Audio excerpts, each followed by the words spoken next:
Komisi Pemberantasan Korupsi KPK kalah melawan Syahbiri Nur selaku Gubernur Kalimantan Selatan dalam pra-peradilan yang digelar di PN Jakarta Selatan. Hakim tunggal dalam sidang tersebut menerima sebagian permohonan pra-peradilan yang diajukan oleh Syahbiri Nur. Dengan demikian, penetapan Syahbiri Nur sebagai tersangka kasus suap dinyatakan tidak sah. Sebelumnya KPK menetapkan Syahbiri sebagai tersangka sejak 8 Oktober 2024.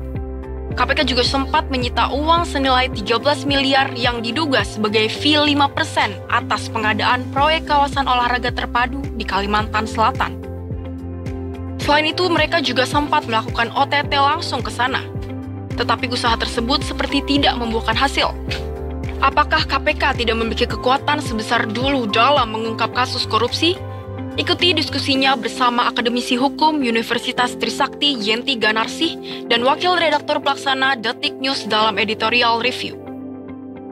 Beralih ke Jawa Tengah, Detik Sore akan bergabung dengan redaktur Detik Jateng untuk mengulas kabar terbaru dari peternak sapi perah di Boyolali.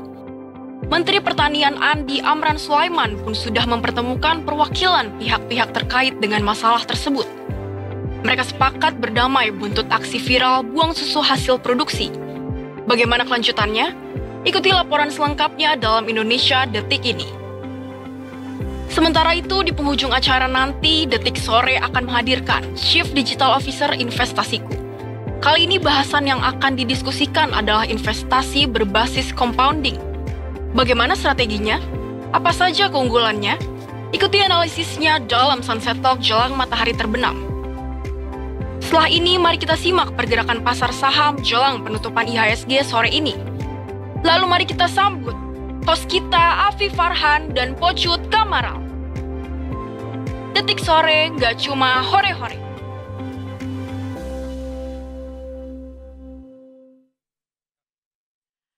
Halo. Hai, balik lagi di Detik Sore. Enggak cuma hore-hore. Mas sama Pocut. Sama Afif di sini, sama teman-teman dari Detik Sore juga, 20 Detik, Detikcom, Detik News, Detik Sport, Detik, semuanya ada di sini. Semuanya Di ada lantai di 9 sini. ini. Betul, luar biasa banget. Gimana Apa? kabarnya hari ini, Bapak? Alhamdulillah Merah-merah sehat, nih. Pocut. Iya, kita hari ini kan memang itu merayakan hari kemenangan. Kemenangan siapa, Pak? Enggak menang aja, setiap hari kita harus menang, Cut. Bener. Apalagi menang dari diri sendiri. Itu Benar. adalah salah satu tantangan setiap orang sebenarnya. Tapi iya sih, tapi mau tahu nggak siapa lagi yang menang hari ini? Siapa tuh? Mas Yansa. Si produser kita, Mas Yansa. Happy birthday. Happy birthday. Selamat ulang tahun. Ulang tahun Iya. loh. Kebetulan nih kuenya udah disiapin nih, Cut. Gede banget, 3 Gede tingkat. Ting- Gak tau kan? Kue 3 tingkat. Gue tadi mau ngelawak 3 tingkat Gitu. lebih lucu lagi ternyata. Ada telepon tuh. Halo. Kering-kering passwordnya. Mau gue lanjutin lagi. Ya, Detikers kita hari ini seperti biasa sampai jam 6 sore nanti Yes. bakal main Detikers semua. Kita punya banyak informasi yang tadi juga sudah disampaikan ya kan, Cut. Betul. Ada betul. soal KPK yang dinilai apa? Lunglai. Yang Lunglai. belunglai. Kurang vitamin B12. Bukan B2, itu iklan ya. Iya, Tahu kan B berapa? tahu. B berapa? B29. B29. Tahu Tahu kan? ya. Gue sebutin lagi. Enggak kan kita lagi ngomongin vitamin. Oh iya, vitamin. Terus. Vitamin gitu. Emang macam-macam hari ini. Salah satunya nih, resmi Jokowi terima uang pensiun seumur hidup dari Taspen. Wow, seru banget. Selamat Pak Jokowi. Jadi PT Taspen baru saja memberikan penyaluran manfaat pensiun kepada Presiden ke-7 Joko Widodo. Makan-makan dong katanya. Pak Jokowi boleh kali makan-makan traktirannya. Iya, di Mampang juga banyak tempat makan Pak Jokowi. Jadi ini secara simbolis tuh dilakukan di kediamannya Bapak Jokowi di Solo, Jawa Tengah. Begitu. Jadi kalau misalkan mau tahu nih berapa nih? Iya, kisaran berapa, Cut? Nah, berapa kan? Ah. Penasaran. Jadi menurut aturan Undang-Undang nomor 7 tahun 1978 tentang hak keuangan administratif presiden dan wakil presiden serta bekas presiden dan wakil presiden, besaran uang pensiunan yang diterima presiden dan wakil presiden pensiun setara dengan 100% gaji pokok terakhir mereka. Seperti itu. Yaitu besaran gaji pokok yang bisa diterima Bapak Jokowi adalah sebesar 30.240.000 per bulan. 30.240.000 rupiah per bulan. Betul, per bulan, dimana gaji tersebut merupakan 6 kali gaji pokok tertinggi pejabat negara gitu. Jadi 6 kali 5.040.000 kan. Begitu ya, lumayan ya Pak ya. 30 juta bisa buat diinvestasiin tuh. Di UMR Solo tuh berapa? UMR Solo saat ini berapa? Coba kita cek ya, UMR Solo. Itu kan berarti kan ikutin sini kan. UMR Solo itu 2.288.000. 288.366. Oke. Gak usah dibagi-bagi Pak, pusing Pak. Gak usah dibagi ya. Enggak, tapi oke dibagi-bagi lah. Enak ini bisa Bapak Jokowi bisa nambah kos-kosan di sana. Oh iya, bisa buat kan ada banyak kampus juga, ada kampus lah di sana juga kan. Ada juga. Benar, bisa investasi di investasiku Pak, jangan lupa. Benar, bisa. Kok jadi kita yang iklan ya? Padahal Mbak Sheryl belum datang. Oh iya. Tetap ya. Tapi ini di Jawa Tengah ini emang UMK ya, UMK Solo tuh paling tinggi sih. Oh iya. Di antara semuanya. Masa? Iya, dibanding Brebes. Iya deh tuh. Surakarta 2 jutaan, Magelang 1,9. Oh, Jogja. Kan di Jawa Tengah Pak, Jawa Tengah. Di daerah dekat Jawa Tengah. Kita tanya peta aja mau nggak? Pemirsa tanah air. Peta. Katakan apa? Peta. Oh. Itu peta. Aduh, jadi begitu. Jadi selamat Bapak Jokowi. Yang mendapatkan dana pensiun. Semoga kita juga bisa dapat ya, Cut ya. Semoga kita betul bisa. Tapi walaupun sekarang kalau gajian kan ada emang untuk dana pensiun kan, tapi memang besarannya nggak besar gitu. Iya, nggak 30 juta ya Pak nanti ya sebulan. Ini seumur hidup loh, berarti sampai di hari terakhirnya kayak mendapatkan uang 30 juta itu. Saya mau sih Pak. Pak Jokowi kasih tahu saya bagaimana caranya menjadi presiden Indonesia. Percaya nggak lo kalau gue jadi presiden? Wah, bubar sih yang ada ini kita. Kok gitu? Tapi kalau jadi presiden apa yang bakal lo lakuin, Cut?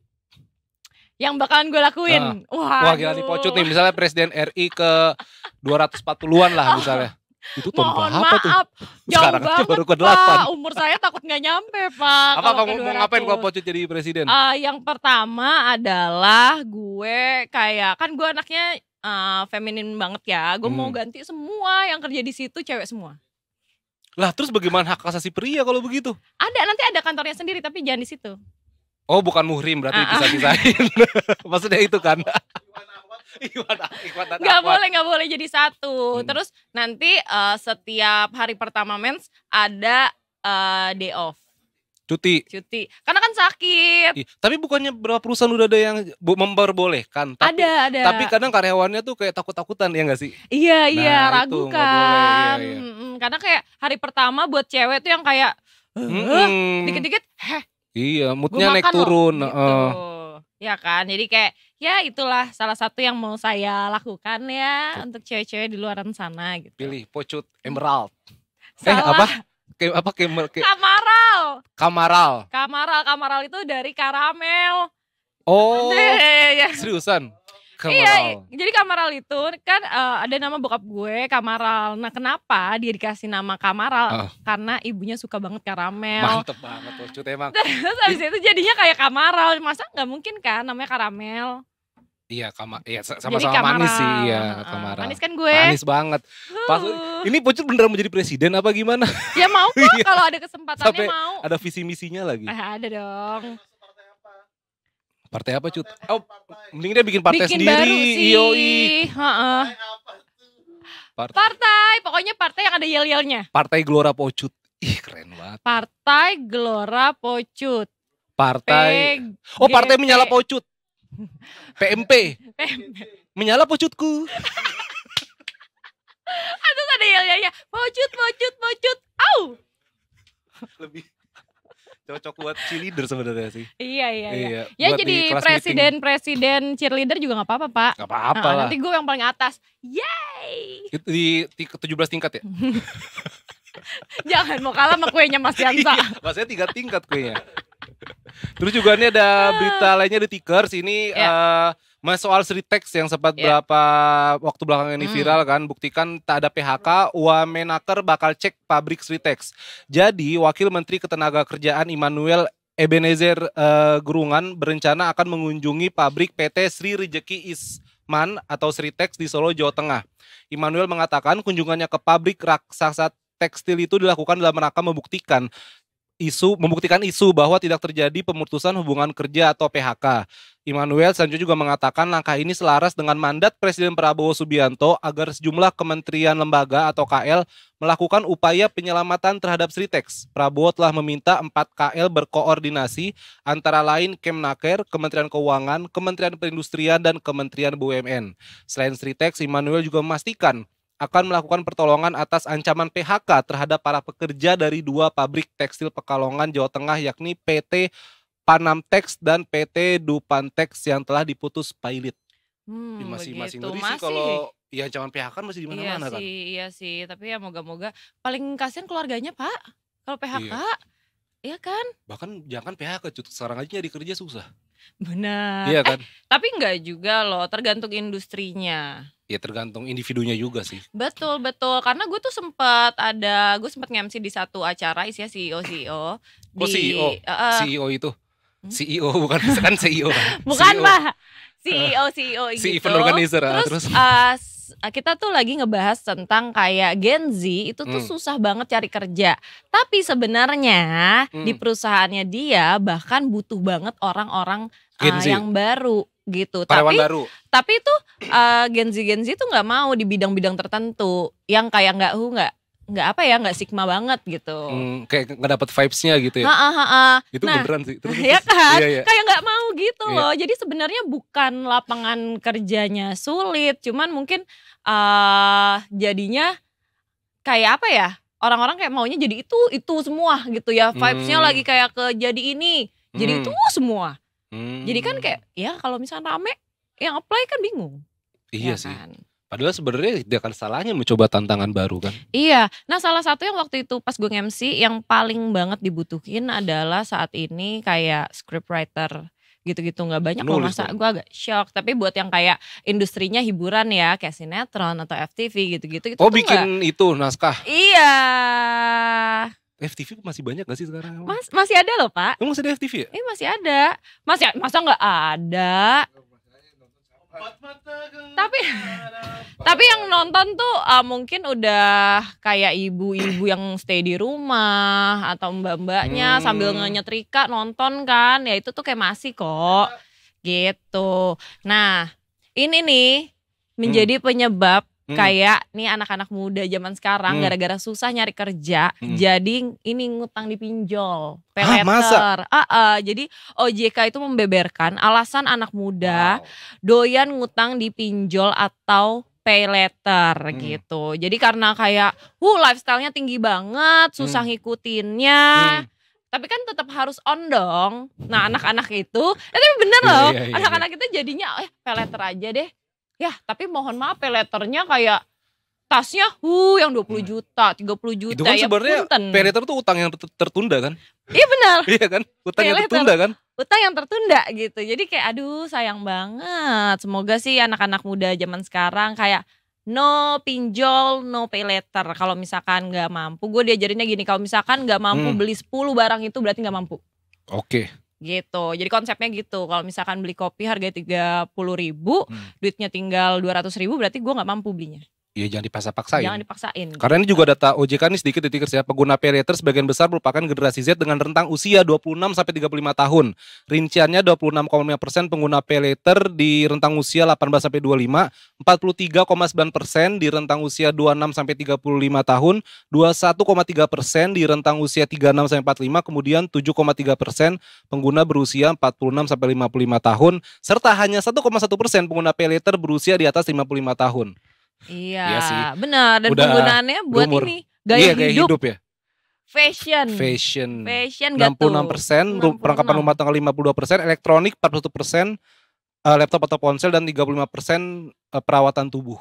Perawatan tubuh, botox mungkin ya. Oh ditambah gitu kan. yang pesek dimacung-macungin. Yang ya jenong kan? dimundur-mundurin. Gimana yang jenong dimundur-mundurin susah ya Pak ya? Susah dong. Aduh, tapi ya moga-moga yuk kita berjuang bersama kayak kalahkan pinjol dan pay later. Hantam pinjol, hantam pay later. Ya tapi kalau Sebenarnya- misalkan keadaannya iya. kepepet sebenarnya ya gimana Harus bijak, ya? harus bijak aja sebenarnya untuk kayak apakah perlu ya kalau Nah, untuk itu. fashion doang ya janganlah. Tapi yang ini kayaknya perlu banget sih Cut. Iya, Karena kita harus tahu nih benar. bagaimana ya kan mau jam pulang kantor, bagaimana situasi di jalanan, dan kita langsung aja menyapa Ibda Syahara. Halo, selamat sore Ibda Halo, Syahara. selamat sore. Lagi di mana nih? Aku lagi ada di Simpang Kuningan.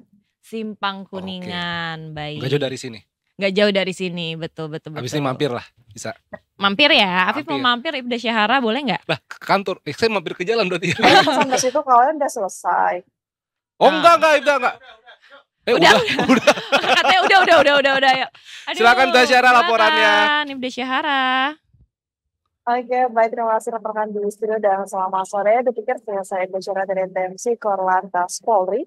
Pada sore hari ini akan mengajak Anda untuk memantau situasi arus lalu lintas terkini, tepatnya dari kawasan Simpang Kuningan. Yang mana dapat kita lihat bersama untuk kondisi arus lalu lintas tempat di belakang saya terpantau telah terjadi peningkatan volume kendaraan dari berbagai arahnya. Karena memang dipikir pada sore hari ini telah memasuki jam pulang perkantoran.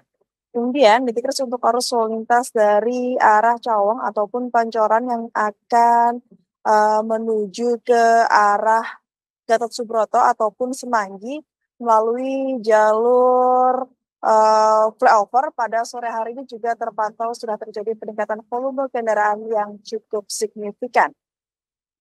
Namun untuk saat ini untuk kondisi arus lalu lintas dari arah Cawang yang akan menuju ke arah Rasuna Said pada sore hari ini juga terpantau sudah terjadi peningkatan volume kendaraan yang cukup signifikan.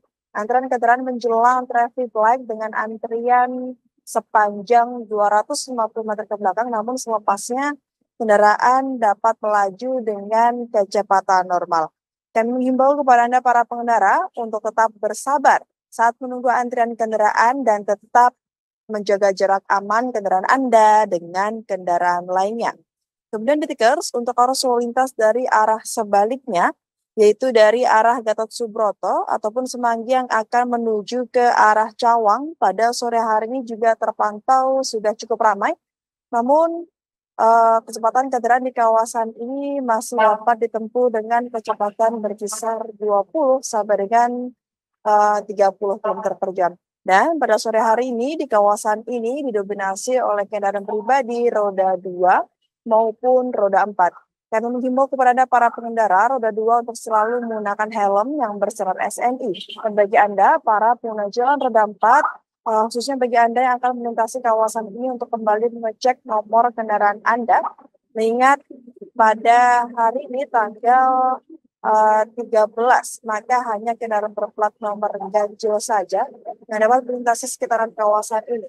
Untuk kendaraan berplat nomor genap dapat mencari jalan alternatif lainnya. Kemudian Detikers untuk arus lalu lintas dari arah Mampang ataupun Warung Buncit yang akan lurus menuju ke arah Rasuna Said pada sore hari ini juga terpantau ramai namun masih lancar, dan untuk saat ini juga didominasi oleh kendaraan pribadi roda 2. Kemudian Detikers untuk arus lalu lintas dari arah sebaliknya, yaitu dari arah Rasuna Said yang akan menuju ke arah Warung Buncit pada sore hari juga terpantau sudah terjadi peningkatan volume kendaraan cukup signifikan. Namun perlu kita ketahui bahwasanya untuk arus lalu lintas dari arah bagi Anda yang hendak menuju dari arah Warung Buncit yang hendak menuju, maksud kami dari arah Rasuna Said yang hendak menuju ke arah Warung Buncit, Anda harus mengembalikan kendaraan Anda, berbelok ke kiri terlebih dahulu lalu berputar balik di sekitaran kawasan tersebut untuk dapat menuju ke arah Warung Buncit, karena memang di kawasan ini diberlakukan sistem buka tutup lalu lintas di mana pada saat ini juga sedang terjadi, maksudnya sedang dilakukan penutupan arus lalu lintas. Dan perlu kita lihat bersama bahwasanya juga di kawasan ini terdapat yellow box yang berfungsi untuk mengurangi kemacetan. Dan kami juga menghimbau kepada Anda para pengendara untuk selalu memastikan kondisi dari kendaraan Anda dalam keadaan yang baik sebelum melakukan perjalanan. Nah, Detikers, bagi Anda yang ingin mengetahui seputar informasi arus lalu lintas terkini, Anda bisa menghubungi layanan call center kami di 15469 ataupun di SMS Center di 5119. Setelah keras kecelakaan keselamatan untuk kemanusiaan, jadi sportif dan salam presisi. Demikian Ibda Syirah melaporkan kembali ke studio saya. Terima kasih Ibda Syahara, salam Terima presisi. kasih. Sebenarnya cuacanya cerah di sana Ibda Syahara ya? Atau agak mendung? Ya, di sini cerah. Oh, Wah, cerah. secerah Ibda Syahara berarti. Terima kasih Oh, banyak Ibda luar Syahara. biasa. Selamat bertugas untuk Terima teman-teman di kasih. lapangan. Terima kasih, selamat bertugas kembali. Karena emang cerah cuacanya. Cerah ya. Masa sih? Tapi Tadi tadi- ada hujan dikit kok. Enggak, gue cerah kok. Di arteri hujan 10 menitan terus cerah. Ada hujannya. Uang. Wah, kalau itu saya juga mau. Kalau uangnya koinan mau nggak, Pak? Tapi koinan dirham itu yang apa, yang mahal-mahal itu, wah mau saya nggak apa-apa. Kalau koinan Bonyok-bonyok dah.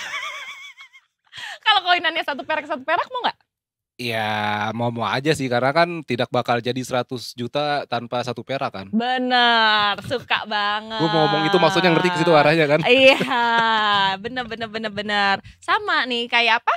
Kayak sentimen hari ini Detikers, ada apa aja kira-kira ya? Ini dia cuplikannya. Ini dia.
Itu dia Yes. sentimen Hari ini ya? hari ini.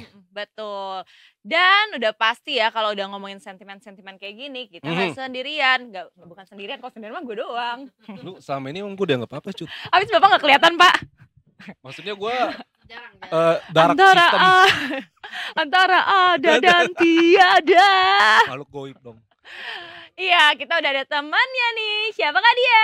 Ini dia, halo Mbak Sandra dari Investasiku. Hai Mbak Sandra, apa kabarnya nih? Apa kabar nih, Mbak? Luar biasa. Luar biasa. ya. Tapi emang IHSG ini luar biasa Mbak. Kayaknya merah-merah. Ini kok hijau? Bukannya merah-merah ya Mbak? Merah, Ini nih. belum. Ini Belum diupdate. belum. Pun juga belum jam 4 kan. Belum jam 4 sih, Ini masih masih. bisa berubah ya. Kalau Iya. misalkan kayak semenit 2 menit kira-kira bisa tiba-tiba Bisa aja kalau Bisa. pembeliannya Time banyak is atau money. penjualannya banyak. Iya, waktu adalah benar uang. juga ya, time is money ya. Iya. Jadi semenit 2 menit tuh kayak bisa berubah semuanya. Tapi emang kayaknya hari ini tadi pagi sesi pertama juga Hijau dibuka ya? sempat hijau Mbak ya? Bukan sempat merah Mbak ya? Sesi Awal-awal ya? pertama awal-awal itu sempat menguat. Oh sempat menguat. Sampai Oh ke iya. 7.360 ya. Terus 7.360-an. kemudian dia tidak kuat Kemudian pemirsa. nggak terjun bebas juga sih Mbak Enggak ya, sih. turun sih 7.300-an masih. Tapi Iya. masih kayak fluktuatif gitu loh naik Iya turunnya. sih, pasti. Ya kan? Wah, kita tunggulah. Kebetulan banget nih di jam 4 nih. Oh iya Udah. banget ya? Bagaimana Oh iya, nih pas ditutupnya nih? Coba hari ini gimana Mbak? Sejauh ini. Ini Ini belum nih. Ini belum update ya ini, update Mbak? nih. di 7.308 ya. Bener nggak? 7.308. Iya. Iya. Bener ya? Aku 7099 sih. Bapak Iya. refresh deh, Pak. Oh iya. Nah, 7.308. coba Bapak refresh, kita coba cek. Wah ini loadingnya 2 hari nih kata gua. Takut ya? Takut seminggu bentar lagi. Minta. Iya. Dan hari ini memang Kenapa sih Mbak ada banyak penurunan? Kayak kemarin sempat ijo-ijo royo-royo deh Mbak, beberapa 3 hari terakhir lah. Dari setelah weekend. Ijo tuh sentimen mungkin yang kemarin habis Prabowo kunjungan ya ke China, ke Amerika, melakukan Trump. Jadi semuanya itu, semua negara itu pada mau investasi di Indonesia ya, apalagi yang program pangan. China juga mau yang program swasembada makan gratis, dia support. Terus apalagi sama China itu kemarin udah ada kerjasama nih kita, sistem cloud kita dari Tencent menginvestasi di kita melalui Goto kayak gitu. Kayak beberapa terakhir Goto kan harganya naik. Terus mereka juga akan berbicara tentang investasi yang energi terbarukan, juga mau berinvestasi di Indonesia. Trump juga berdasarkan hasil pembicaraan by phone-nya mereka mau investasi di Indonesia. Ya mungkin lebih ke properti kali ya, karena kan kalau di kita dia sudah ada golf ya, lapangan golf ya yang di puncak ya, itu punya Trump. Afiliasi itu bareng sama MNC Haritanu ya. Mungkin nanti akan meluas kemana. Yang lebih tertarik itu sebenarnya anaknya atau menantunya Trump deh.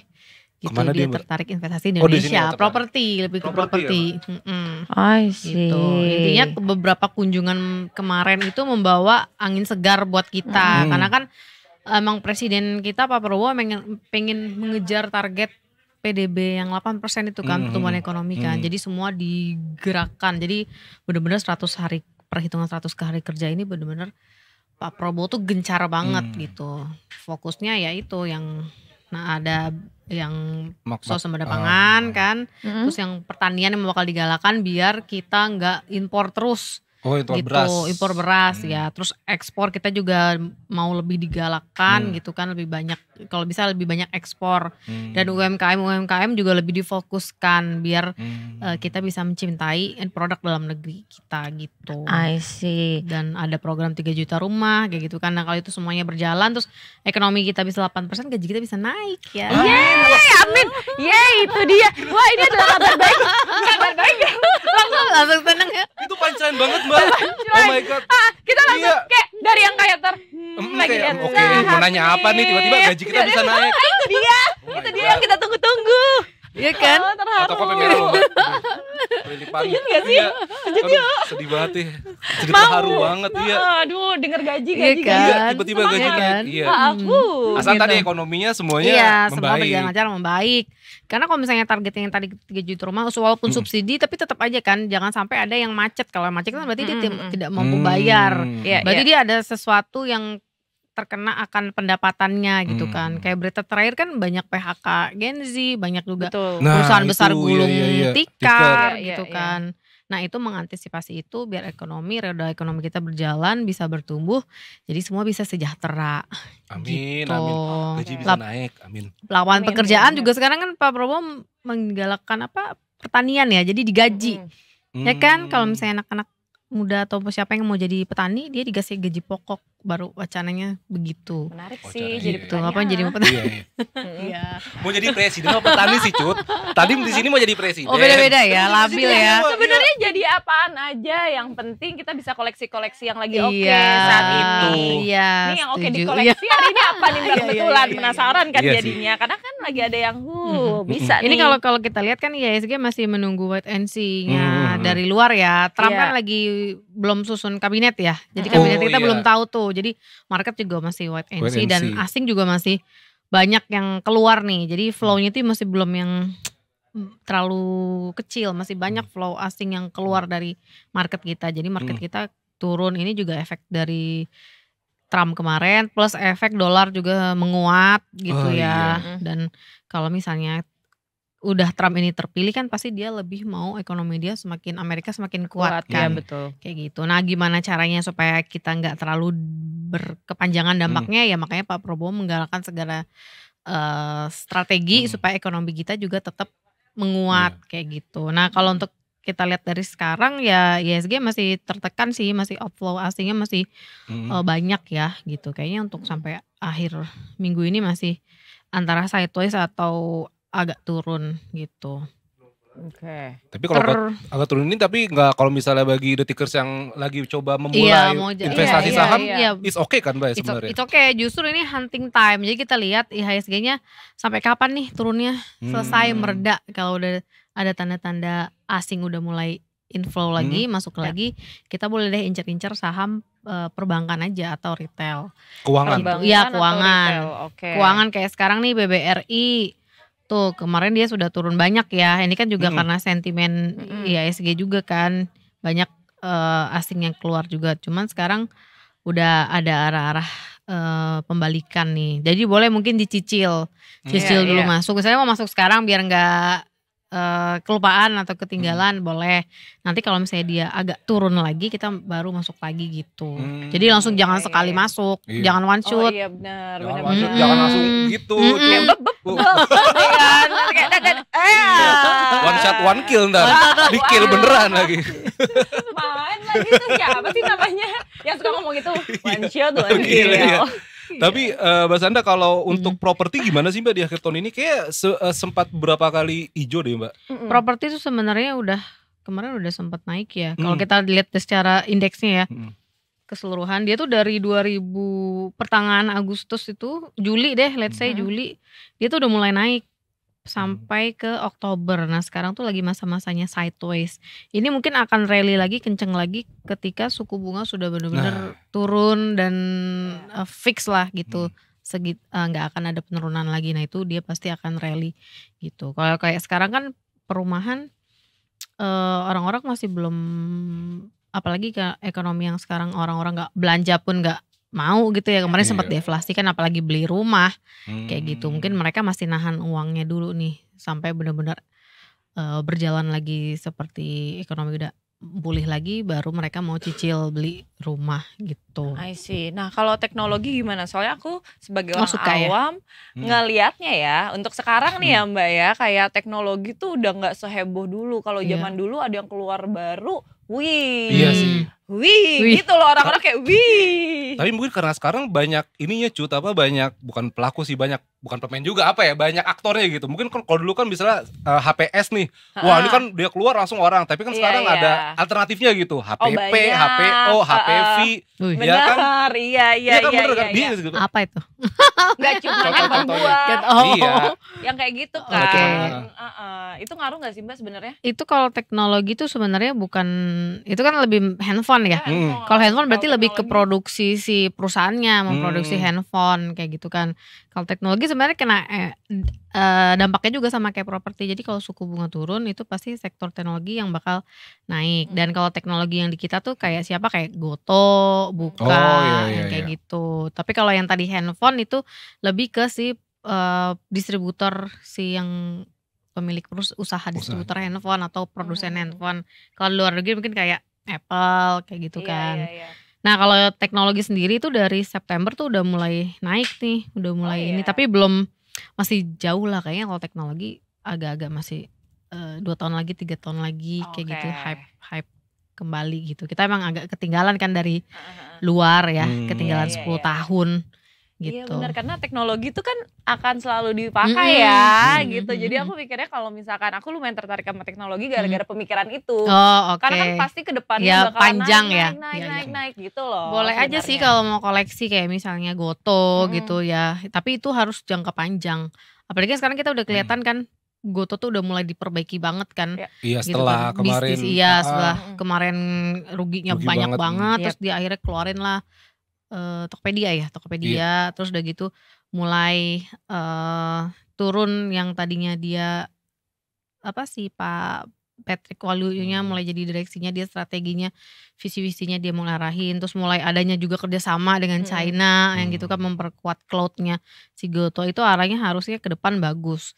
Tapi kalau mau masuk harus investasi jangka panjang gitu, nggak bisa yang harus sabar cuy. Harus sabar. Apalagi ini mungkin hype-nya nanti kali entah 3 tahun lagi, 5 tahun lagi. Iya. Cuman gitu. Makanya karena hype-nya masih nanti, inilah saatnya. Mau sekarang sih? Bosen nggak? Iya kan? Iya. Kayak hilang aja gitu kan. Benar gak sih? Kita kan kadang-kadang masih gitu.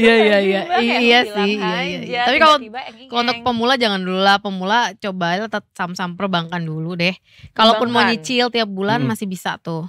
Kayak BCA, BRI. Karena kan kalau secara garis panjang dia kan udah mature ya. Udah 20 tahun, di atas 20 tahun gitu usahanya, bisnisnya.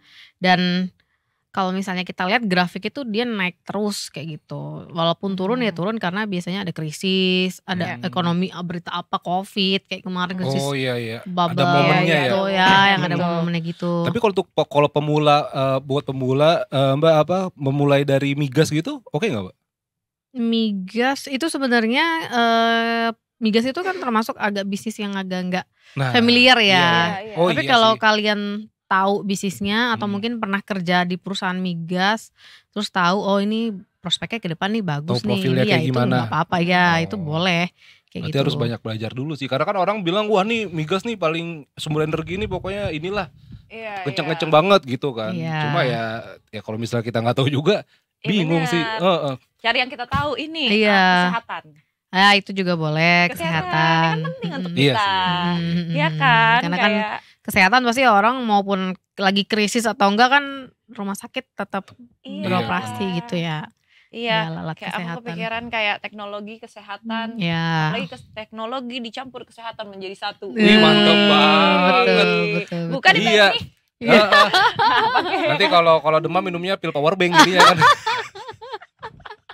Agak takut ya pil power bank ya. Jadi emang berenergi kan dicas dari dalam dicasnya. Aduh ya ampun, heboh ya. Atau pakai robot AI sembuhin saya dong gitu. Oh iya. Atau robot AI ngebekam gitu kan. Ngerok. AI-nya udah gak harus begini. Udah kayak mikir di otak kayak langsung. Jadi kayak ada 2 otak gitu loh. Itu kayaknya 100 tahun lagi kali ya. Dia kebanyakan nonton Black Mirror di Netflix kata gue sih Mbak. Iya gak sih? Iya lagi. Udah mikiran gitu-gitu kan. Wow, futuristik tapi udah mulai yang mau diberlakukan kan kalau gak salah di China apa di mana yang udah mulai pakai chip gitu ya. Kalau kita belanja jadi tinggal gak usah bawa handphone, gak usah bawa apa, tangan aja gitu. Itu beneran Mbak udah baru apa masih wacana? Baru mau ya. Tapi belum semua. Si percipan ini tuh bakalan ngaruh nggak sama pasar saham kita atau apa gitu? Siapa tahu ngaruh kan? Apa kayak gitu? Kita ya bisa. Pasti kalau ada yang kedampaknya di kita, ya pasti ngaruh. Itu lebih ke teknologi sih sebenarnya. Teknologi kan, itu kan akan naik abis itu. Tapi itu beneran ada wacana gitu Mbak. Berarti ntar kita bayar tuh di badan kita gitu tinggal, kan? Udah. Terserah nggak yang di mana? Di sini nanti bayar gimana? Lu cek ya kan? Bisa jadi kan? Kayak sekalian flexing atau gitu gigi kan? Senyum ting gitu ya. Lucu sih, cuman kan ada chipnya gimana ya Mbak ya? Ntar kalau misalnya gini. Kalau mau bayar, nih bayarnya gini. Iya sih, bener-bener. Iya. Dia takut nyebrang orang-orang naruhnya di mana kalau orang demen. Sembarangan ya? Sembarangan. Iya sembarangan. Oh itu bisa dicopot-copot. Iya kali ya, mungkin ya, nggak tahu sih. Tapi lucu sih, taruh di mana bawah ketek. Jadi kalau bayar gini, tuh nggak sopan sama orang tua, bayar gitu ya. Oke. Tapi kalau di Amerika itu saham teknologi udah terbang sih kemana-mana. Oh ya. Udah jadi indeksnya Amerika itu termasuk kayak sekarang kayak tahun ini tuh dia naik itu efek si saham teknologinya itu.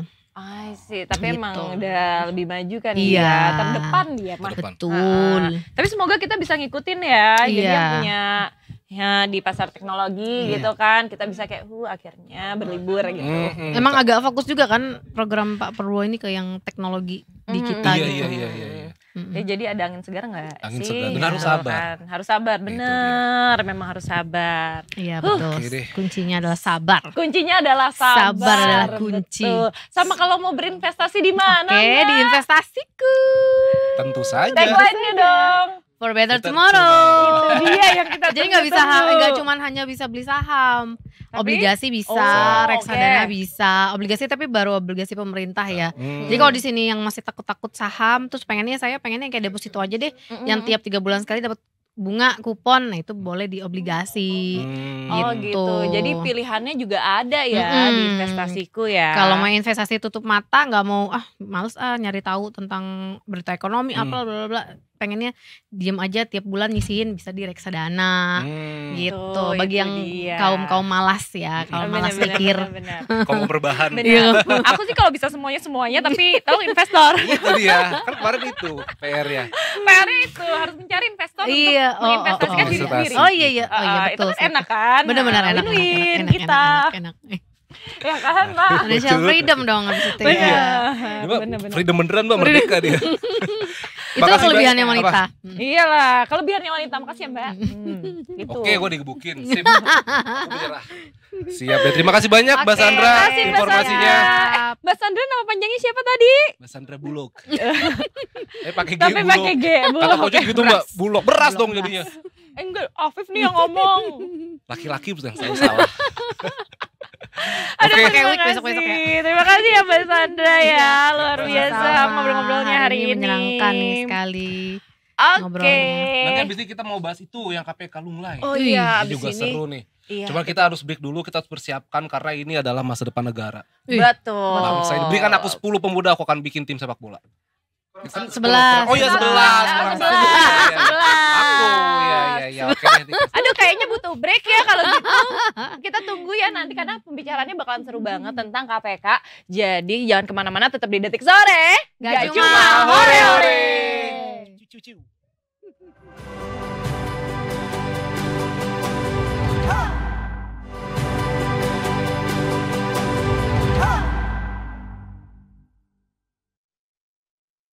Welcome back Detik Sore. Gak cuma hore-hore. Yakin Pocut mic. Karena emang Pocut powernya kenceng sekali emang. Benar, kalau mic-nya di sini juga kedengaran gak suaranya? Kedengeran, suara rakyat harus didengar. Ya kan. Tapi ada yang powernya kayaknya lagi lemah nih, Cut. Iya kayaknya ya. Kayak lagi lunglai, lesu, tak bergairah, bibir pecah-pecah, masuk angin. Pak, jatuhnya ini apa namanya tuh? Iklan. Bukan iklan, apa nama penyakitnya? Panas dalam. Meriang, merindukan kasih sayang. Panas dalam, emang panas ya dalamnya? Emang candaan ibu-ibu kayak begini emang nih. Nah Detikers, kita kan hari ini topiknya ini KPK yang melunglai. Yes. Ini karena salah satunya yang ini yang menjadi pemicunya, mesti bilang begitulah, adalah Gubernur Kalsel Sahbiri Nur yang menang pra-peradilan. Yes. Jadi setelah di OTT oleh KPK ternyata paman apa tuh panggilannya? Paman Rinrin ya? Paman Birin. Paman Birin status tersangkanya gugur. Jadi menang di peradilan. Dan langsung saja kita sudah bersama dengan Wakil Redaktur Pelaksana Detik News. Ini Pak dia. Dani Irawan. Halo, selamat sore. Ada bunyinya nih? Mana? Ya udah nggak apa-apa. Ya, Kita nggak apa-apa. efek manual aja. Efeknya nggak ada. Jadi Pak Dani, ini kabar terbarunya Pak Dani di Detik News ini Gubernur Kalselnya sudah mengundurkan diri apa ya? Sudah mundur dari jabatan jabatan sebagai Gubernur Kalsel. Oke. Barusan dikonfirmasi sama Wamendagri Bima Arya ya. Nah sebelum ke situ juga Pak, ini mungkin juga Detikers bertanya-tanya. Memang sebenarnya kasus ini seperti apa sih Pak? Dan yang menjadi sorotan akhirnya kan kok KPK dari nangkap orang terus orangnya bisa nggak bersalah? Kok bisa gugur tuh? Iya, padahal kan KPK tuh kepak sayap Garuda. Kepak. Ya boleh Pak, makasih. Susah banget cari bercandaannya. Gimana Pak Dani? Aduh, KPK. Udah pernah yang bercandaan sebelumnya yang KPK singkatan itu. Apa itu KPK Pak? Apa? Kangen pengen ketemu, jadi udah Kangen kita cari yang lain ketemu. gitu kan. Iya, cari yang nggak apa-apa Pak. Oke. Yang lain ya. Sebenarnya dengan kalah pra-peradilan ini kan masih pra ya, namanya pra. Ya. Sebelum masuk ke pokok perkara. Jadi kalau dinyatakan tidak bersalah juga belum gitu, karena statusnya belum berarti. Karena belum sidang, gitu, belum sidang pokok perkara gitu. Jadi pra peradilan sendiri itu kan untuk objeknya seperti sah tidaknya tersangka, status tersangka, kemudian perihal penyitaan, penahanan dan sebagainya tersebut. Ya hal-hal administratif lah gitu. Jadi kalau dinyatakan tidak bersalah kurang tepat gitu. Satu itu. Tapi cuman bahwa status tersangkanya gugur ya Terus kemudian flashback sedikit, memang penetapan tersangkanya Syahbiri Nur ini bermula dari operasi tangkap tangan. OTT. Benar, tapi yang bersangkutan sendiri tidak ditangkap pada saat itu. Jadi dalam proses tangkap tangan tersebut, Pak Birin tidak dibawa ke KPK. KPK bilangnya kehilangan jejak dan segala macamnya. Jadi pada saat itu memang tidak dibawa langsung. Kemudian dalam prosesnya tersebut KPK menyampaikan agar paman Birin, Pak, jadi kayak paman gua gitu kan, Pak Syahbiri Nur untuk hadir, ya kan, di dalam pemeriksaan segala macam, ya proses segala macam sampai ke pra peradilan yang kemudian dikabulkan sebagian oleh Hakim Tunggal PN Jaksel. Gitu.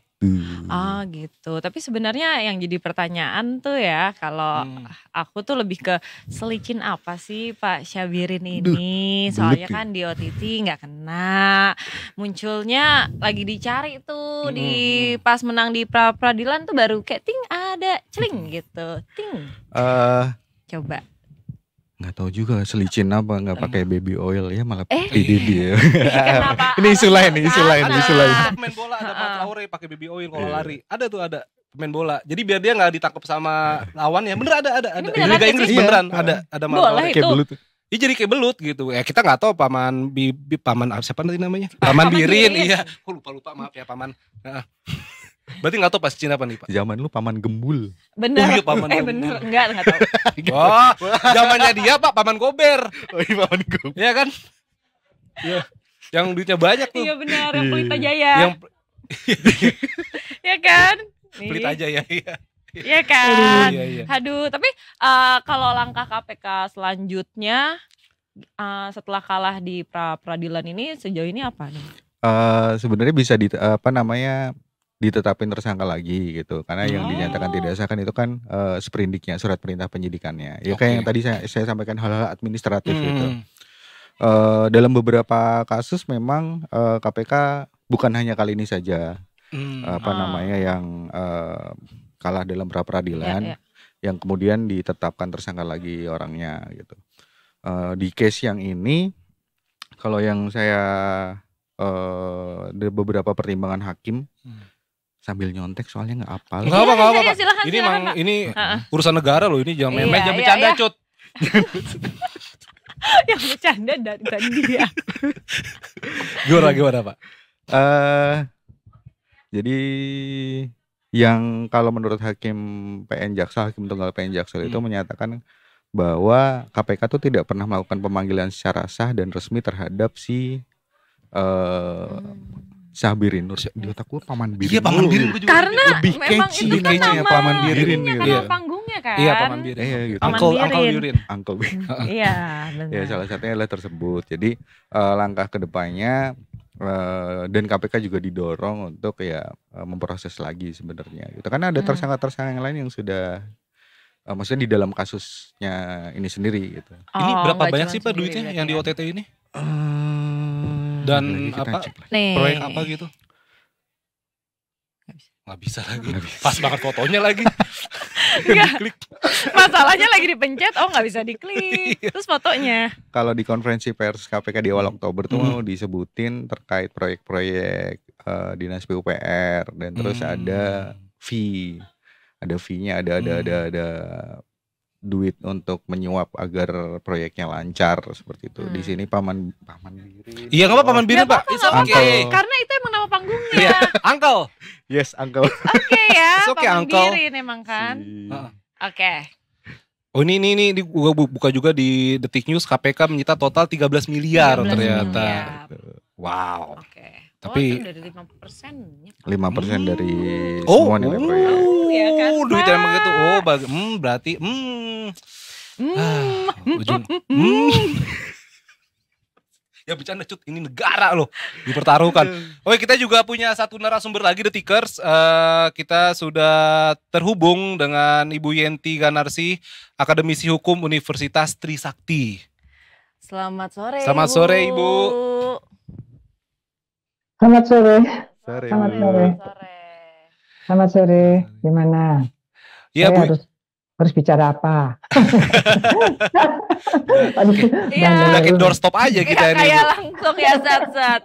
Oke, jadi aku tuh sebenarnya pengen tanya nih, KPK kan disebut akan tetap melanjutkan perkara meski kalah di pra-peradilan nih Bu ya. Nah ini tuh bagaimana nih prosesnya? Iya, ya tetap jalan gitu kan di dalam putusan kemarin ini kan yang ribut kan putusan pra-peradilan dari Gubernur Kalsel ya. Oh sudah mantan ya, Gubernur Kalsel dimenangkan kan gitu pra-peradilannya. Nah, tetapi kan kasus ini sendiri kan kasusnya itu kan ada ya. Jadi kalau pidana itu korupsi atau pidana itu adalah peristiwanya ada nggak? Ada peristiwanya yaitu ada korupsi, yaitu rekayasa proyek, lelang proyek, beberapa proyek yang oleh Dinas PUPR kan gitu ya. Dan pelakunya juga yang disangkakan calon pelaku, ya tersangkanya yang sekarang kan antara lain 6 sudah ditahan gitu. Artinya perkara itu tetap ada, ya kan? Ada. Makanya pra-peradilan itu kan hanya meloloskan mengabulkan sebagian, yaitu hanya berkaitan dengan bahwa penetapan tersangka itu tidak sah, sebetulnya kan gitu ya, tidak sah. Jadi bukan sewenang-wenang, sebetulnya juga heran kok hakim mengatakan sewenang-wenang ya. Biasanya kan sah tidaknya, ya bilang aja tidak sah gitu ya, tidak sah cara penetapan tersangka. Dan ada permohonan juga kan dihentikan penyidikannya, tapi kan ditolak, artinya tetap jalan gitu. Dan seperti tadi disebutkan oleh Mas Dhani, ya biasanya kalau ini kan hanya berkaitan dengan yang bersangkutan, karena pelakunya banyak. Berkaitan dengan yang bersangkutan ini, yang menang pra-peradilan ini, itu hanya berkaitan dengan administrasi tentang penangkapan, tentang penyitaan, tentang tentang misalnya penggeledahan dan sebagainya. Dan belakangan kita muncul termasuk objek pra-peradilan penetapan tersangka, gitu kan? Jadi hanya yang satu ini dia mengajukan penetapan tersangkanya itu tidak sesuai dengan prosedur, yaitu antara lain harus dengan 2 alat bukti yang sah, gitu ya. Nah itu dikabulkan oleh hakim gitu. Jadi hanya yang bersangkutan aja. Jadi jangan juga kemana-mana dan memang KPK seharusnya bisa lagi kalau memang itu berkaitan dengan administrasinya, substansinya tetapi ada hanya karena ceroboh aja gitu ya. Nah ini ya diperbaiki, itu biasanya ditetapkan lagi gitu dengan persyaratan yang cukup gitu, yang sesuai dengan aturan undang-undang gitu.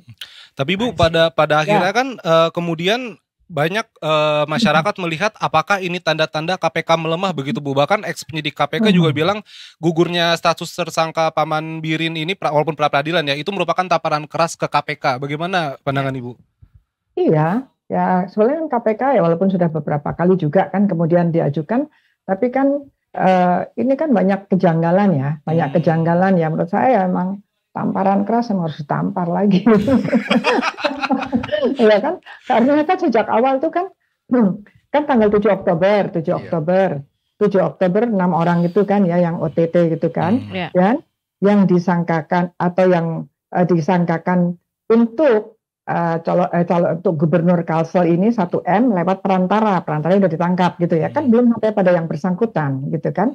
Ya harusnya dilakukan satu mekanisme bagaimana caranya mengundang yang bersangkutan itu gitu ya, bersangkutan itu diperiksa, karena kan yang bersangkutan itu kan baru walaupun ada penyadapan dan kemudian ada perantara yang menerima 1M kalau dari media kan begitu, tapi tetap saja harusnya kan dipanggil sebagai saksi dulu. Menurut saya nggak langsung tersangka juga sih, karena kan memang tidak tertangkap tangan di situ.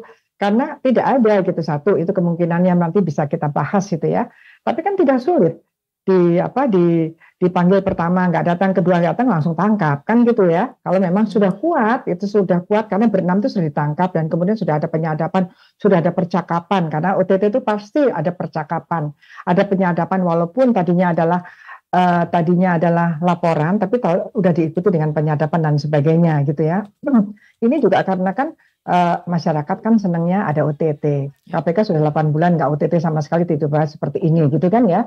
Nah, tapi setelah itu dibaca, yang kemudian kita kaget itu adalah KPK itu kan tidak segera menetapkan DPO gitu ya, tidak segera menetapkan DPO kalau memang itu kalau memang tidak ada. Kemudian KPK sendiri kan waktu itu akan mencari karena tidak datang, tapi menurut KPK sudah tersangka, gitu kan? Katanya sudah mau ditangkap, tapi nggak ketemu lah. KPK kok nggak ketemu, cuma ada di situ, nyatanya ada kan? Ya kan ada, berarti kan sudah profesional kan? Kan itu hal yang sangat mudah. KPK itu kan harus kerjasama dengan Polda setempat, misalnya sebagainya. Itu kita sudah punya cara-cara seperti itu. Nampaknya cara-cara ini tidak ditempuh oleh KPK. Mungkin itu yang membuat kita gergetan, ini KPK kenapa melemah seperti ini gitu kan. Nah gitu, jadi sebenarnya bisa saja kalau ini adalah sudah ada yang OTT-nya dan kemudian ini hanya karena prosedurnya ya ditetapkan lagi, penetapan lagi, sprindik lagi gitu. Nah kalau memang ada kemauan dan ada keberanian gitu kan. Jadi memang banyak hal yang dipertanyakan. Kenapa kemudian muncul DPO justru setelah putusannya keluar, kan aneh gitu ya. Nah ini yang membuat kita tadi kan Mas dan Mbak bertiga tadi ketawa-ketawa kan ya. Kalau rakyat juga kan banyak sekali korupsi, ini kan betul-betul menjengkelkan gitu ya. Teman korupsi desa juga banyak sekali, ya ampun gitu ya. Kita kan marah sebetulnya kan. Nah kita kan ingin KPK ini di tracknya KPK ini yang kita anggap belakangan ini melemah, inginnya menunjukkan jati dirinya bahwa dia adalah garda terdepan untuk pemberantasan korupsi. Karena pemberantasan korupsi sebagai penyidik di Indonesia itu ada 3, KPK, kepolisian, dan Kejaksaan Agung itu adalah juga penyidik KPK gitu. Jadi itu yang membuat kita gergetan, jadi banyak drama-dramanya gitu ya. Betul. Ada nih kalau mau nanya. Oh ya, sorry Bu Yanti. Selamat sore. Kita sebenarnya juga saya terakhir ketemu Bu Yanti udah agak lama di Kejagung sih Bu waktu itu. Iya. Ini Bu, ya saya sependapat sama Bu Yanti di mana bahwa ini sangat ceroboh sekali KPK dengan entah kecerobohan ini disengaja atau enggak. Cuman kalau dari Bu Yanti sendiri gimana saran untuk, toh juga Bu Yanti juga pernah di Pansel Capim KPK. Nah, ketuanya. Iya, betul, tentunya Bu. Nah, tentu ini kan jadi PR besar juga buat pimpinan KPK ke depan gitu. Saran dari Bu Yanti itu gimana untuk agar ya hal-hal semacam ini tidak terjadi lagi lah gitu. Ya saya juga saya tolong tidak dikaitkan dengan Pansel ya. Saya sebagai masyarakat dan juga saya tahu sampai tahun lalu itu saya Ketua Umum Masyarakat Hukum Pidana dan Kriminologi Indonesia gitu ya. Saya melihat bahwa sejak adanya undang-undang yang baru ya 2019 setelah terbentuk itu kan undang-undangnya baru. Ya walaupun belum bisa membuktikan, tetapi saya melihat seperti ada intervensi gitu ya, intervensi di luar hukum gitu kan. Padahal kita kalau menegakkan hukum harus tidak boleh ada intervensi, tidak boleh ada hal-hal di luar hukum yang mengintervensi. Nah, kita kita tidak menuduh, cuman merasakan, masyarakat itu merasakan dengan contoh seperti ini kan terasa bahwa loh kok malah DPO-nya keluar setelah putusan gitu ya.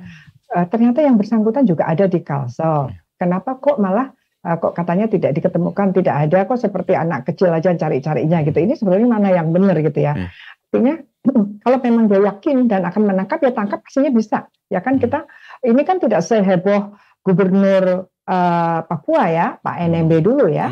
Itu kan sampai seperti apapun masih bisa gitu, sampai rame sekali gitu ya. Ini kan senyap-senyap aja. Ya ini sebetulnya nggak ketemu atau memang nggak mau menemukan atau bagaimana. Ini hal-hal begini yang menjadi pandangan masyarakat, menjadi keprihatinan masyarakat, dan pada akhirnya ketidakpercayaan masyarakat bahwa KPK itu masih berdaya, KPK itu masih bisa dipercaya, itu ya muncul. Jadi harusnya dipastikan ke depan ini nanti Pak Presiden yang baru, KPK ini harus betul-betul clear, tidak ada unsur-unsur di luar hukum. Hanya hukum saja tuh ya memang hanya bukti-bukti. Alat bukti 184 itu ya alat bukti bahwa yang berkaitan dengan kasus ini adalah fakta dan bukti-buktinya. Tidak boleh lagi diintervensi untuk melemahkan KPK-nya ya. Kecuali kalau memang KPK-nya gimana ngomongnya? KPK-nya KPK-nya terlalu buru-buru, orang belum cukup malah jadikan tersangka gitu. Itu kan juga ini kan sekarang kan ada kontradiktifnya yang benar nih. Satu sisi loh kok belum nggak jadi tersangka gitu kan. Di sisi lain ini sudah tersangka kok nggak ditangkap gitu ya. Dan sementara kalau yang lalu satu orang jadi tersangka, menteri yang lain bagaimana? Nah ini kan menimbulkan polemik. Jadi apapun sekarang berkaitan dengan menangnya pra-peradilan itu kan biasa saja ya kan. Memang mengajukan gugatan itu bisa menang bisa kalah. Tapi kali ini menjadi tidak biasa, menjadi menimbulkan prejudice dari kecurigaan masyarakat karena memang banyak dramanya tadi gitu ya. Drama sudah dicari nggak ketemu, tapi kenapa nggak ada DPO-nya gitu ya. Terus kemudian baru memang dikatakan bahwa ada tidak boleh keluar negeri kan ada ya, ada pencegahan yang mencegah keluar negeri sudah dikeluarkan gitu ya. Ya seperti kan serius ya, ada cegahnya sudah ada cegah karena ini kan baru mau keluar, jadi ada cegahnya sudah dikeluarkan. Tapi memang kalau secara hukum pidana ya, saya sangat objektif ya. Jadi kalau memang yang bersangkutan tidak ada di tempat pada waktu itu, ya memang bukan OTT untuk yang bersangkutan gitu. Iya dong gitu ya.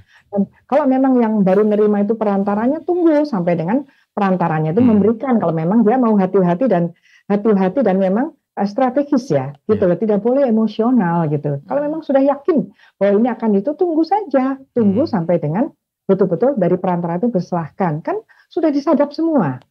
Jadi hal-hal seperti ini itu harus sangat serius gitu ya. Ini juga banyak hal juga KPK kan misalnya dulu pernah ya ketua DPD ya kalau nggak salah, belum waktu datang yang bersangkutan juga belum terima juga, udah tentu ditetapkan dan itu jalan. Pada akhirnya kasasi malah menang kan yang ini. Jadi memang hukum pidana itu harus hati-hati meskipun sudah sangat yakin, sangat mempunyai, tapi tunggu namanya kalau mau OTT ya sampai dengan yang bersangkutan juga nerima gitu supaya aman gitu. Oke. Pak Irman Gusman itu ya Bu? Enggak. Terakhir Bu, soal penerbitan status DPO Gubernur Kalsel saat menghilang, memangnya bisa menjadi amunisi untuk memenangkan KPK di pra-peradilan Bu? DPO. Yang pra-peradilan itu kan bukan DPO-nya kan.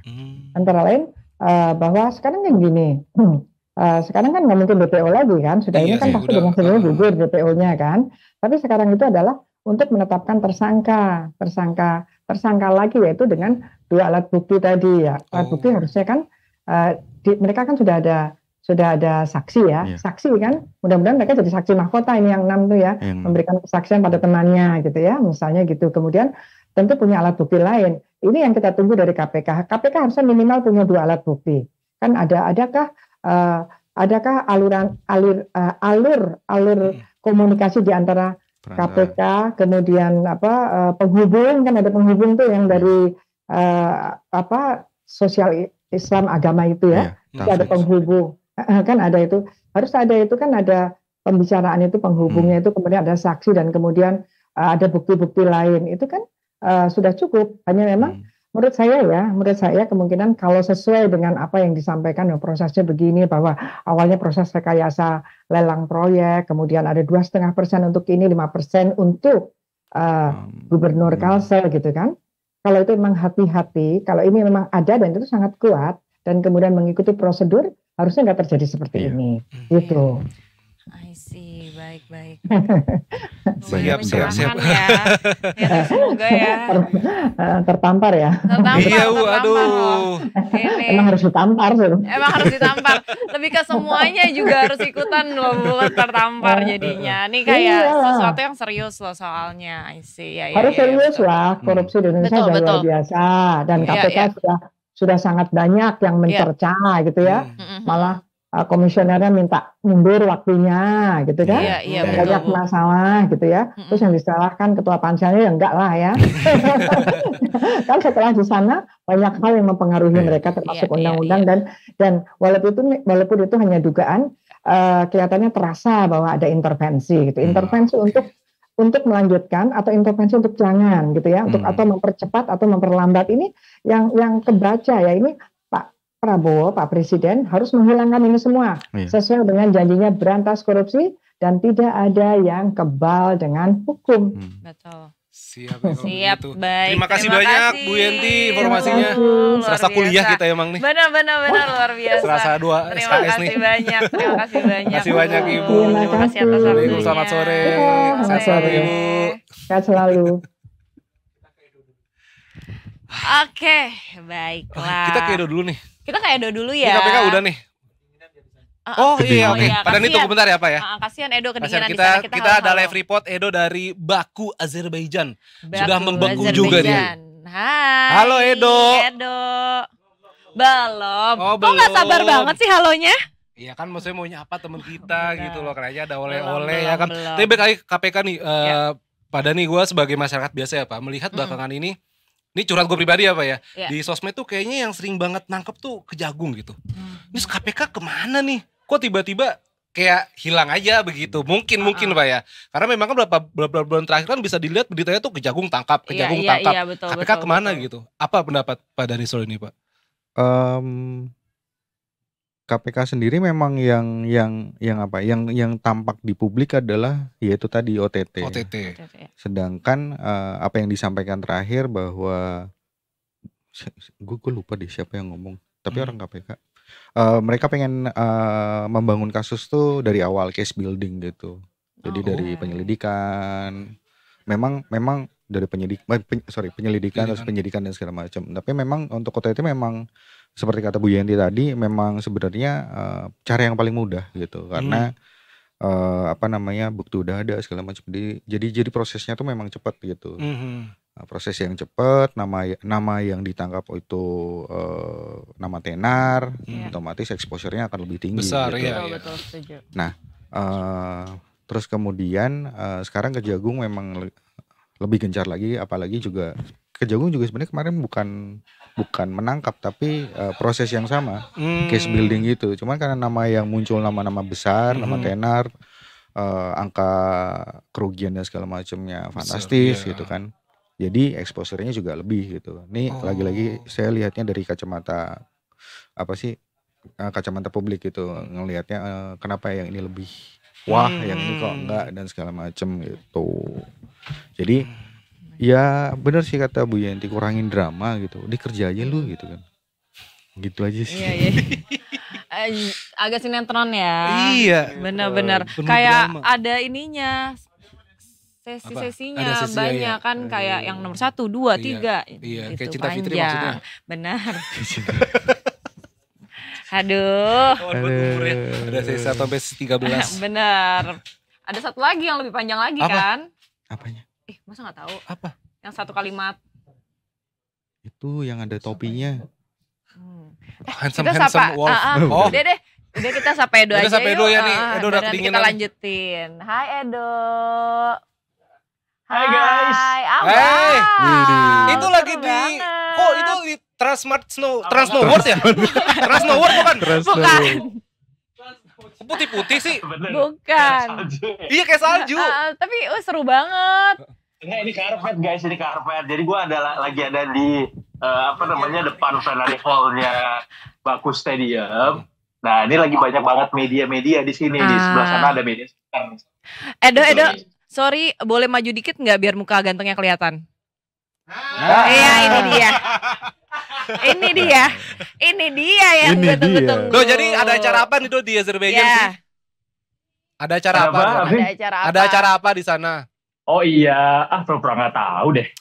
Indonesia tahu ya gue ada di sini ngapain. Oh iya, halo Detikers, halo Afif, Pocet, Mas Dani di sana. Halo. Apa kabar Indonesia? Ini saya. Apa kabar Indonesia? Bentar, apa kabar Indonesia? Itu acara TV lain.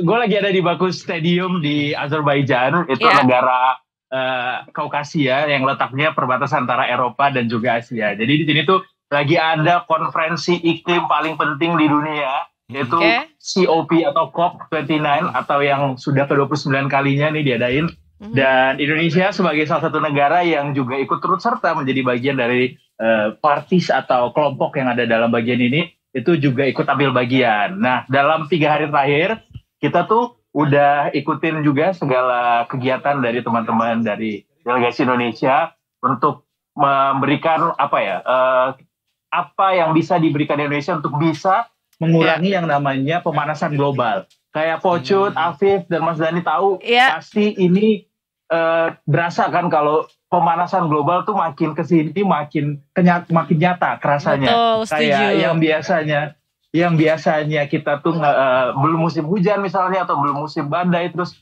dia udah datang, atau mungkin musim kemaraunya berkepanjangan dan akhirnya berdampak ke pangan kita, ke industri dan segala macamnya. Nah itu tuh sekarang lagi dirembukin supaya negara-negara tuh makin cepat untuk bisa transisi dari energi yang fosil atau energi konvensional ke energi terbarukan. Gitu, sesingkat itu untuk saat ini. Oke, gitu. Tapi jadi sebenarnya kita masyarakat yang bisa kita bantu lakukan apaan sih, Dok? Banyak banget guys. Mulai dari kalau kata Michael Jackson kan, start with the man in the mirror. Mulai dari kalian sendiri gitu yang kalian lihat. Kalian bisa apa?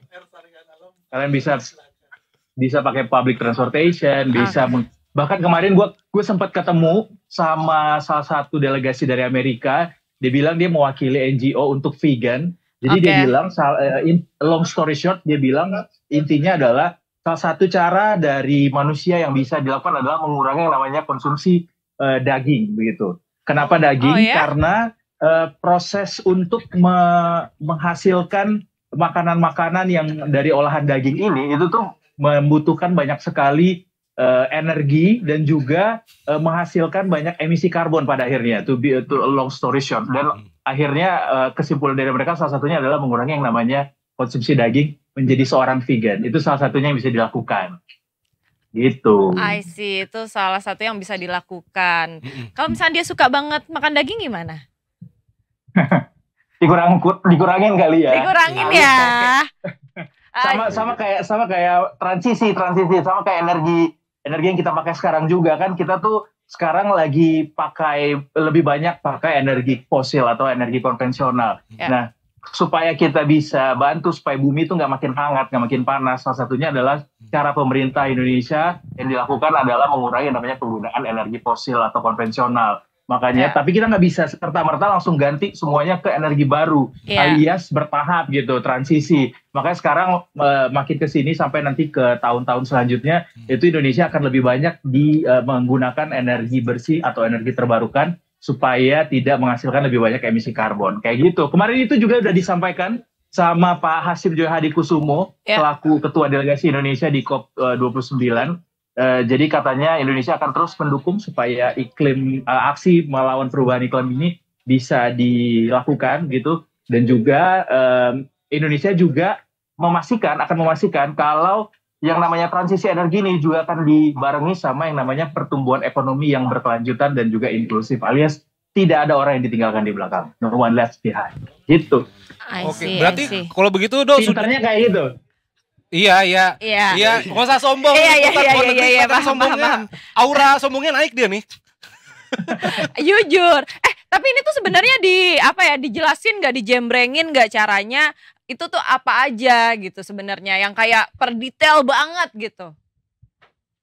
Agak panjang kalau ngejelasin per detailnya sih. Tapi dari apa yang 3 hari terakhir kita ikuti begitu ya, apa yang dilakukan sama Indonesia, perwakilan dari Indonesia. Salah satunya yang kita bisa lakukan adalah dalam 15 tahun ke depan itu Indonesia berkomitmen akan bangun 75% lebih banyak energi terbarukan yang kita bangun. Jadi kalau misalnya selama ini kalian tahu atau Detikers tahu kalau Indonesia tuh pakai pembangkit kayak batu bara dari sumber-sumber energi fosil. Nah, dalam 15 tahun ke depan kita akan lebih banyak 75% bangunnya dari energi bersih, kayak dari angin, dari panas bumi, dari air gitu. Oh, bernama Avatar ntar berarti. Betul. Benar. Bisa. Dok, terakhir nih Dok, apakah sudah ada hasilnya nih dari COP29 ini, atau mungkin sudah ada tercetus kesepakatan bersama tiap negara begitu? Kalau hasil dari konferensinya sendiri belum ada sampai sekarang, karena konferensinya sendiri juga baru akan selesai di tanggal 22 November nanti. Tapi yang pasti kemarin itu Indonesia sudah nyampein statement, jadi national statement yang diwakilkan oleh Pak Hasyim sebagai utusan khusus dari Pak Prabowo. itu udah disampaikan. Nanti kita akan lihat sampai tanggal 22 delegasi Indonesia juga masih akan ada di sini. Kita akan lihat bersama-sama keputusannya kayak apa. Tapi yang pasti sampai saat ini semuanya masih berlangsung dan masih Indonesia dalam posisinya masih terus mendukung supaya yang namanya pemanasan global itu bisa dikurangi. Yang namanya suhu memanas di bumi itu bisa dikurangi gitu guys. Ya. Semoga ya Indonesia bisa berkontribusi sangat besar. Ya, pokoknya salim suhu gitu. Ya, betul. Tapi ada cerita-cerita seru nggak sih selama tugas di sana? Iya, di Azerbaijan, Jo. Kasih tahu dong yang seru-seru. Yang seru-seru tuh ini salah satunya adalah gimana kita tuh sulit sebenarnya untuk berkomunikasi sama orang di sini karena nggak banyak dari mereka yang bisa pakai bahasa Inggris kan. Tapi that's why terima kasih, thank God for the technology. Kita bisa pakai banyak sekali aplikasi termasuk ChatGPT kayak ya udah lo bisa nanya ke ChatGPT, gue mau ngasih tahu ini nih ke si orang ini yang menggunakan bahasa Azerbaijan. Terus kita minta itu ke mereka gitu karena mereka nggak bisa paham bahasa Inggris juga anyway kan. Itu adalah salah satu cara kita untuk bisa berkomunikasi sama mereka. Dan yang salah satu yang unik juga di sini, kemarin gue juga ketemu sama banyak negara lain, perwakilan dari negara lain, dan surprisingly mereka banyak juga yang bisa bahasa Indonesia. Salah satunya ada yang tahu bahasa Indonesia gara-gara stream dari iShowSpeed. Wow. Minggir lo miskin. Asli. Jadi mereka nanya kayak pas gue baru masuk terus saya bilang volunteernya apa kabar, terus gue surprise kan kayak lo kok tahu bahasa Indonesia gitu. Oh di Indonesia katanya gara-gara nonton streamnya iShowSpeed dan dia tahu santai kecepatan sama minggir lu miskin. Minggir lu miskin luar biasa. Enggak. Mohon maaf, pertanyaan gue cuman lo digituin nggak minggir lu miskin? Dia gak tahu sih anyway artinya tuh ngomong gitu aja. Dia benar-benar gak tahu artinya berarti ya itu. Gak tahu. Lo kasih tahu gak artinya apa? Gak tahu karena abis itu dia langsung kayak I have to go now. Ya. Thank you and good luck for your. Saya bilang, sono lu miskin, asal gituin. Sono lu miskin. Nanti gue coba. Boleh ya, nanti lo coba tolong di videoin karena gue juga pengen lihat kebetulan. Oke. Kalau orang-orang Azerbaijan cantik-cantik loh guys, beneran. Kayak pengen gue pacarin satu-satu semuanya. Coba. Silahkan cari Bapak. No pick hoax, ada nggak di situ? Beneran loh. Mana coba. ya? Coba. Tapi mereka sibuk semua. Gue lebih ke kalau misalkan lo nggak bawa pulang ke sini, gue nggak percaya. Jadi kemarin gue bahkan sampai ketemu di stasiun, gue minta dia nunjukin gue arah ke stasiun mana yang gue harus lewati untuk sampai ke tujuan gue. Terus dia malah bilang sini, gue anterin aja. Kebetulan tujuan gue juga searah sama tujuan gue. Nah, halus ya. Akhirnya dianterin. Namanya Aisyah. Aisyah, kalau kamu nonton. Nanti lo sebut nama lo Fahri ya. Kata cinta dong. Bener. Iya pas banget kan. Diduain dong jadinya. Iya. Bener, sama Maria nanti. Langsung. Marianya ada di sini. Hati-hati ya. Iya, kemudian Maria bisa. Hai Maria. Bentar, gue dong. Gue kok itu dong. Aduh, pas banget ya, Donter pulang-pulang bikin novel Cintaku Bersemi di Azerbaijan. Sedap banget. Iya. Keren. Ya udah, thank you banget ya, Dok. Thank you, Dok. Sehat-sehat. Hati-hati di jalan. Selamat bertugas kembali. See you soon. Santai. Minggir lu miskin. Mohon maaf, minggir lo miskin sih, epic sih. Iya. Sampai Edo digituin di sana sih gara-gara iShowSpeed sih gue kayak. Kan iShowSpeed juga pamerin ke Pogba kan, pemain bola. Ada pemain bola Juventus. Terus nanya santai, minggir lo miskin. It's like chill. Enggak gitu. Like chill. Iya, enggak gitu speed. Aduh, kecepatan. Enggak, tapi jadi pengen nonton yang pas dia di Indonesia. Boleh break dulu gak kalau gitu? Oke, boleh kalau gitu. Pak Dhani makasih banyak infonya. Pak Dhani nungguin loh. Padahal lagi running berita loh. Bener-bener ini Traffic Detik News di tangannya loh. Pak Dhani makasih sekali lagi ya Pak. Sama-sama. Thank you Pak. Detikers, kita break sejak dulu, abis ini kita balik lagi. Jangan kemana-mana, cuma Detik Sore. Gak cuma hore-hore. Santai.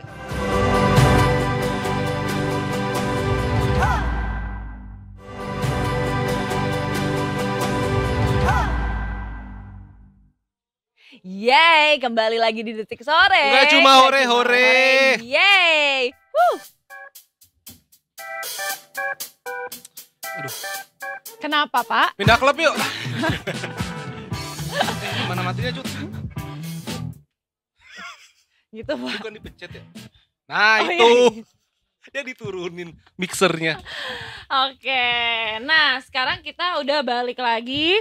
Kita mau ngomongin tentang nasib peternak sapi Boyolali usai mandi susu. Yang sempat viral kemarin. Betul, di sosmed. betul. Di tengah-tengah jalan pakai apa tuh? Apa sih namanya? Bukan baskom apa? Ini apa? Apa tuh? Ayo 3 kata. Ayo. Kenapa jadi main Luis? Ya pokoknya dia pakai ya itulah pakai tong terus mandi di tengah jalan karena kan bentuk protes. Betul, bentuk protes. Nah, makanya biar lebih jelas lagi kita udah punya narasumber kita dari Detik Jateng. Siapa lagi kalau bukan Mas Ahmad Rafiq. Hai. Assalamualaikum Mas Rafiq. Waalaikumsalam, selamat sore. Selamat sore, ketemu lagi kita. Iya betul. Kemarin ketemu, sekarang ketemu lagi. Betul. Aku tuh penasaran sebenarnya kayak gimana. Ini kita boleh langsung aja ya. Oh iya boleh langsung. Kalian mau basa-basi tadi. Aku udah siapin susunya tuh. Jadi kita minum susu bareng-bareng ya. Biar sehat. Iya, aku tuh penasaran. Jadi gimana sih awal mula para peternak ini membuang susu? Soalnya kan apakah ada problem di koperasi atau pabrik yang biasa ngebeli susu gitu-gitu sih, Mas? Ya, jadi mungkin aku mau cerita tentang Boyolali ya. Boyolali ini kan sebelahan sama kota Solo. Iya, betul. Itu kotanya enak banget, Mbak. Jadi itu di antara Gunung Merapi sama Merbabu itu Boyolali itu kebetulan itu kan memang cocok untuk pertanian, cocok untuk peternakan, cocok. Nah di Boyolali itu sekarang menjadi salah satu kabupaten penghasil susu sapi. Karena jumlah sapi di Boyolali itu banyak sekali. Jadi di sana ada sekitar 100.000 sapi populasinya gitu. Padahal penduduknya juga sana cuman 1.100.000. Jadi kalau di rata-rata gitu dari 11 orang salah satunya pasti punya sapi kan. Selama ini mereka memang kebanyakan memeliharanya sapi perah. Dalam sehari itu di sana memproduksi susu sebanyak 150 ton sekitar itu. Tiap hari 150 ton susu sapi. Biasanya terserap di industri pengolahan susu gitu di IPS.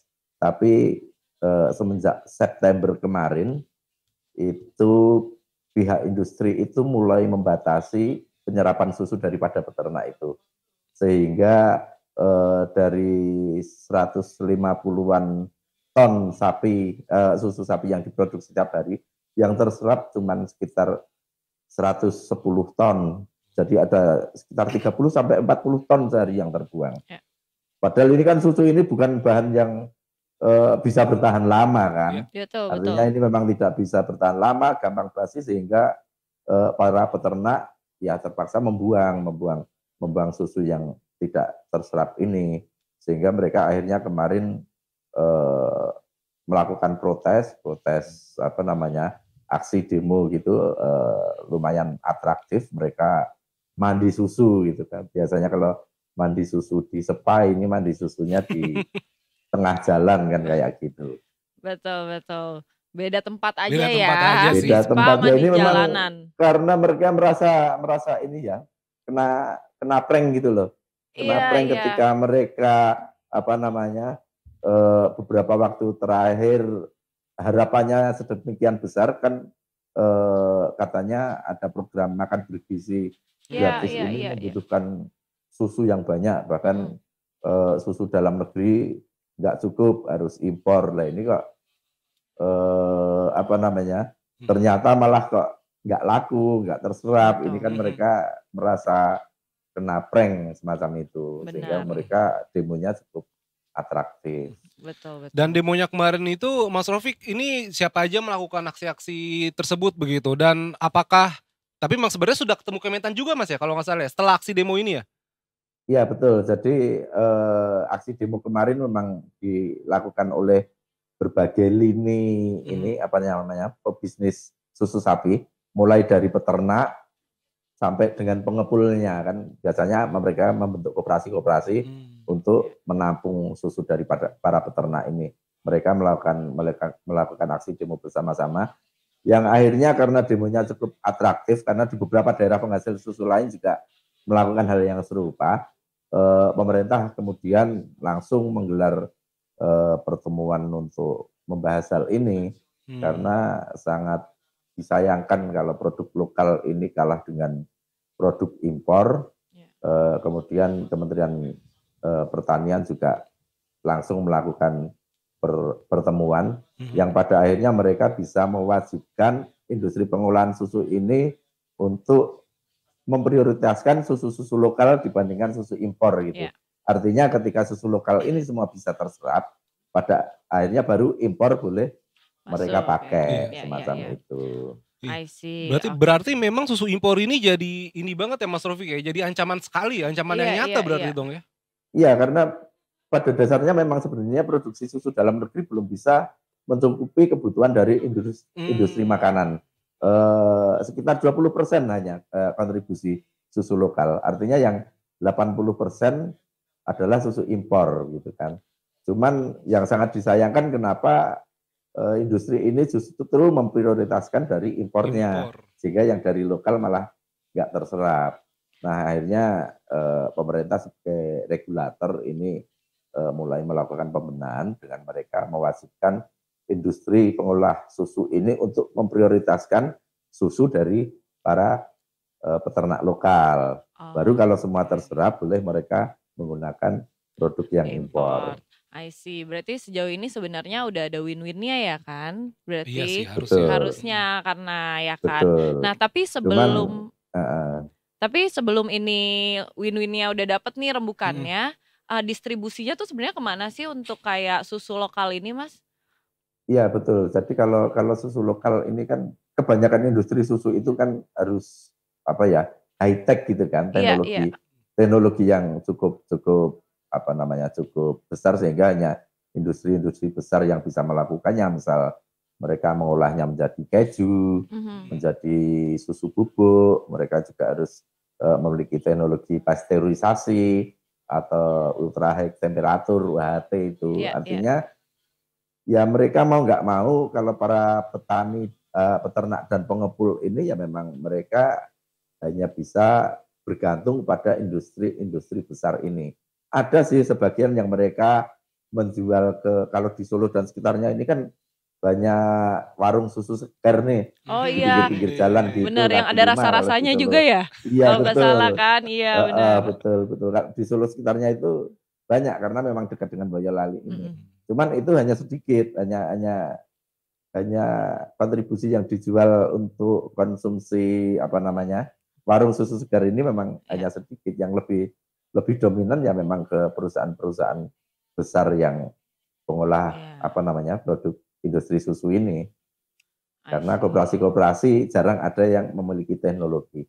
Sebenarnya ada sih salah satu koperasi di Boyolali yang itu koperasinya kecil, mereka bisa membuat keju dengan berbagai varian. Itu cukup laris untuk kalangan ini ekspatriat. Di Bali mereka cukup laris, ada. Itu kita juga sedang mengusahakan untuk wawancara bagi detikers nanti yang mau mengikuti, insya Allah nanti kita tayangkan di akhir pekan di Detik Jateng. Mantep banget. Tapi agak kayak ini lokal tapi terkenalnya di ekspat. Nah itu loh yang betul. Kayak kenapa di ranah lokal ini juga masyarakat nggak ikut mendukung untuk di masyarakat kita juga jadi orang-orang tahu gitu loh. Iya, keju ya barangkali ya orang Indonesia, susu aja masih belum terbiasa. Apalagi keju kan betul sih. Saya ingat waktu kecil itu minumnya kental manis yang ternyata bukan susu juga. Betul, ternyata katanya isinya itu ini gula. katanya. Gula semua, iya benar. Gula kasih Makanya kan rasa aktif. susu. Makanya aktif banget kan Betul. tuh pas kecil karena gula semua isinya. Iya, Kalau kata orang zaman sekarang sugar rush, zaman dulu Iya, pas kecil benar-benar. aktif. Kalau udah pernah juga. betul. Berarti kalau begitu Mas Rofik, sejauh ini kondisi masyarakat di Boyolali sendiri setelah sudah ketemu Kementan juga, berarti sudah dibilang baik-baik saja begitu Mas Rofik ya? Ya betul, mereka sudah mulai memiliki rasa optimis lagi dengan produksi susu mereka. Cuman mereka juga berharap karena sebenarnya industri pengolah susu ini memang diwajibkan menyerap susu dari para peternak asalkan susunya juga qualified kan semacam itu. Yang jelas para petani berharap susu yang diproduksinya tidak ditolak dengan alasan kualitasnya tidak memenuhi standar, karena ya memang kalau akan dibandingkan antara susu peternak lokal dengan produk impor ya tentu akan sangat jauh berbeda, karena kebanyakan susu impor ini memang diolah oleh peternakan yang di luar negeri. Kita lihat kayak di Selandia Baru semacam itu kan memang benar-benar ini kan lebih sebuah canggih. peternakan yang iya sangat canggih, sangat higienis, semua serba mesin gitu, dan masuknya ke Indonesia juga bebas pajak kan semacam itu. Artinya ketika ini harus bersaing kualitas, ya mungkin memang produksi susu lokal memang masih sedikit di bawah, tapi mereka berharap mudah-mudahan ini tidak akan dijadikan alasan oleh industri pengolah susu untuk tidak menyerap susu dari para peternak lokal. I see. Ya, kita berdoa yang terbaik buat peternak-peternak lokal. Semua industri deh, semua sektor. Semua sektor. Nggak cuman susu doang, tapi semuanya lah bisa maju lah ya kan. Bahkan kan tadi yang di sosmed kan dunia persusuan sedang tidak baik-baik saja. Benar, agaknya ambigu tuh dunia persusuan tidak baik-baik saja. Iya, kayaknya memang harus dihilirisasi ini. Oh itu. Susu ini, iya betul. Jadi setuju. memang peternak dilatih untuk membuat nilai tambah dari susu yang mereka produksi. Salah satunya keju itu tadi mungkin menjadi keju, yogurt itu bisa menjadi salah satu solusi barangkali. Iya, bener loh. Kalau yogurt sama keju tuh apalagi buat ibu-ibu baru tuh, ya kan, kalau baru empasi biasanya anaknya boleh dikasih yogurt, boleh dikasih keju. Jadi daripada beli yang mahal-mahal tuh impor-impor, mendingan yuk beli produk lokal ada gitu kan. Iya betul, apalagi kalau produk lokal kan pasti fresh kan. Betul. Coba bayangin kalau susu dari luar negeri sampai ke sini butuh berapa hari atau berapa minggu atau berapa bulan. Kalau susu dari Boyolali ini kan memang fresh, susunya ya. betul-betul fresh. Betul. Gitu. Benar-benar. Mungkin harus nyobain susu fresh. Boyolali. Iya, susu fresh. Kalau di sini yang paling terkenal STMJ, susu telur madu jahe. Waduh. Iya. Tahu pernah nyobain nggak? Pernah deh kayak dulu. Pernah. Gue juga pernah. Jadi kangen main ke sana. Nanti deh kapan-kapan ya kita main ya. Oh pas mudik lagi. Ikut iya liputan. Main ke Solo lah. Iya. Bener-bener terakhir ke Solo 5 tahun yang lalu kayaknya. Wah udah kelamaan itu. Ya udah kelamaan ya kan. Sekarang udah ada mobil terbang. Itu kalau ke Solo naik pesawat itu bandaranya sebenarnya itu masuknya Boyolali, bukan Solo. Oh gitu. Iya betul. Oke. Cuman karena lebih terkenal Solo ya orang taunya bandara Solo, padahal itu masuknya Boyolali. Sama kayak itu Soekarno-Hatta. Iya. Kan Tangerang. Juga. Oh iya, bukan Jakarta. Bukan Jakarta, iya, Tangerang sebenarnya kan. Oh iya. Kalau mau di sini Halim. Boyolali. Iya. Oh di sini Halim Jakarta. Di sini Jakarta. ada Halim iya, soalnya. Crocodile Forget gitu kalau orang bilang Boyolali itu. Oh iya Boyolali. Benar. Aduh seru banget. Makasih ya Mas Rofik ya. Ngobrol-ngobrolnya. Luar biasa. Kita jadi punya pencerahan. Jadi tahu juga ternyata ada loh yang terkenal di ekspat-ekspat ya gitu kan. Deh. Kita tunggu nanti liputannya Mas Rofik dari Detik Jateng. Oke siap silakan. Selamat sore. Assalamualaikum Mas Rofik. Oke selamat sore. Salam sehat. Terima kasih. Salam sehat. Oke. Aduh seru banget ya kita nggak ini ya nggak kekurangan sumber daya kan Cut. Sebenarnya enggak kita kan kok. kayu aja dilempar langsung jadi pohon. Benar. Itu susah ya Pak ya. Saya juga mau gitu itu kan. Susah ya. Iya. Aduh tapi ya semoga deh peternak petani, ya Iyalah. kan, maju, kita maunya UMKM mereka kita. maju, UMKM kita Ya lah. karena biar nanti ekonominya bagus, tadi kata Mbak Sandra kan, gaji bisa naik. Bener, itu dia. gong Sebenarnya punchline itu banget. kalau bisa dicari di sini, ngapain cari di luar? Buat Itu dia, apa detikers. jauh-jauh? Di sini aja ada pasti. Tapi Ya memang kan? kalau namanya investasi gitu kan ada banyak kantong-kantongnya, Cot. Salah satunya tuh ada yang namanya compounding. Compounding, Compounding. betul. Apa itu compounding? Kayaknya ini gue masih orang awam ya, kayak apa sih nih gitu? Apa sih itu? Tapi nanti kita itu ada nih compounding itu tuh ada. Nanti di Sunset Talk. Oh, Pocut mau jelasin. Oh oke, jadi compounding itu ini nanti tapi kita harus cross check lagi sama Pak Firman. Nanti kita mau Om Firman detikers Sunset Talk habis ini. Tapi Sunset Pocut ini kan dia sebagai salah satu investor dirinya sendiri, gimana? Investor dirinya sendiri. Jadi compounding itu lebih ke kayak misalkan lo punya 1.000, Iya. ya kan? Terus nanti dengan bunga 10% berarti jadi berapa? 1.100. Betul, 1.100. Kemudian di bulan selanjutnya akan bertambah 10% lagi, jadinya berapa? 1.200. 10. 10. 1.210. Oh, 10. Ya, sorry. Terus nanti di bulan selanjutnya tambah 10% lagi dari 1.210 itu. Berapa jadinya? 1.240. Bukan ya? Gitu. Tapi intinya seperti itu. Jadi bertambah compounding dia. Berarti itu bukannya deposito?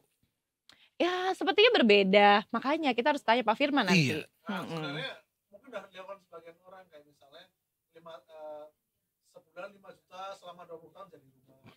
Oh. Itu lebih ke cicilan, Itu Pak. cicilan Pak kalau 5 juta jadi cuman sebulan. ini kayak kalau misalkan compounding ini kalau misalkan setiap bulan lo rajin untuk masukin 5 juta let's say. Di 10 tahun kemudian yang harusnya cuman let's say 600 juta ya kalau nggak salah. 10 tahun. Ya kan? 5 juta.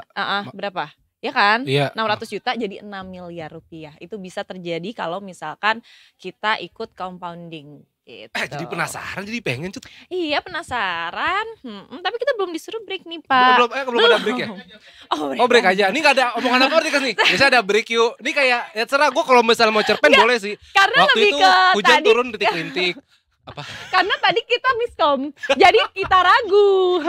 Jadi kebetulan saya ragu, gitu. Kalau kayak gini kan enak sama Pak Dhani belum kesimpulan, tapi kita udah kita simpulkan tadi sih. Kita simpulkan off air. Off air. Kan?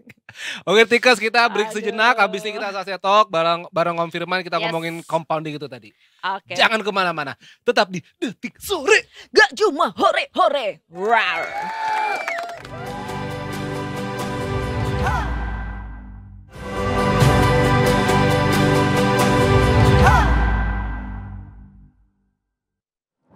Hai,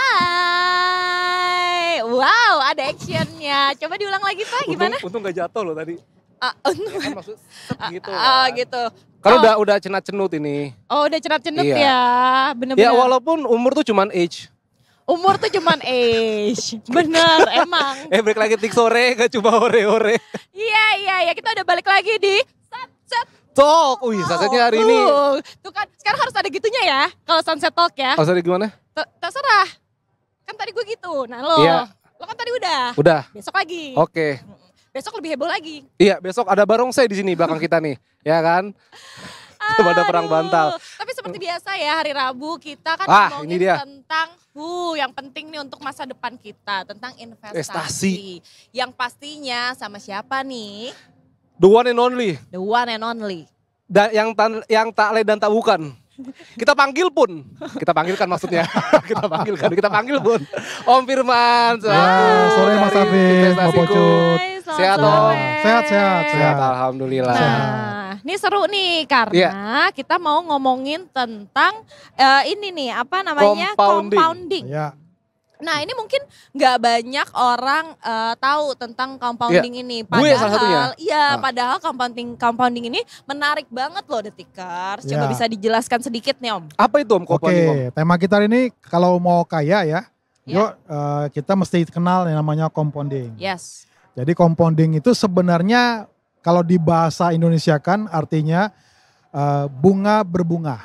Bunga berbunga. Jadi kalau kita misalnya investasi ada hasilnya, atau misalnya bahasa umumnya ada bunganya, nah ini diinvestasikan lagi.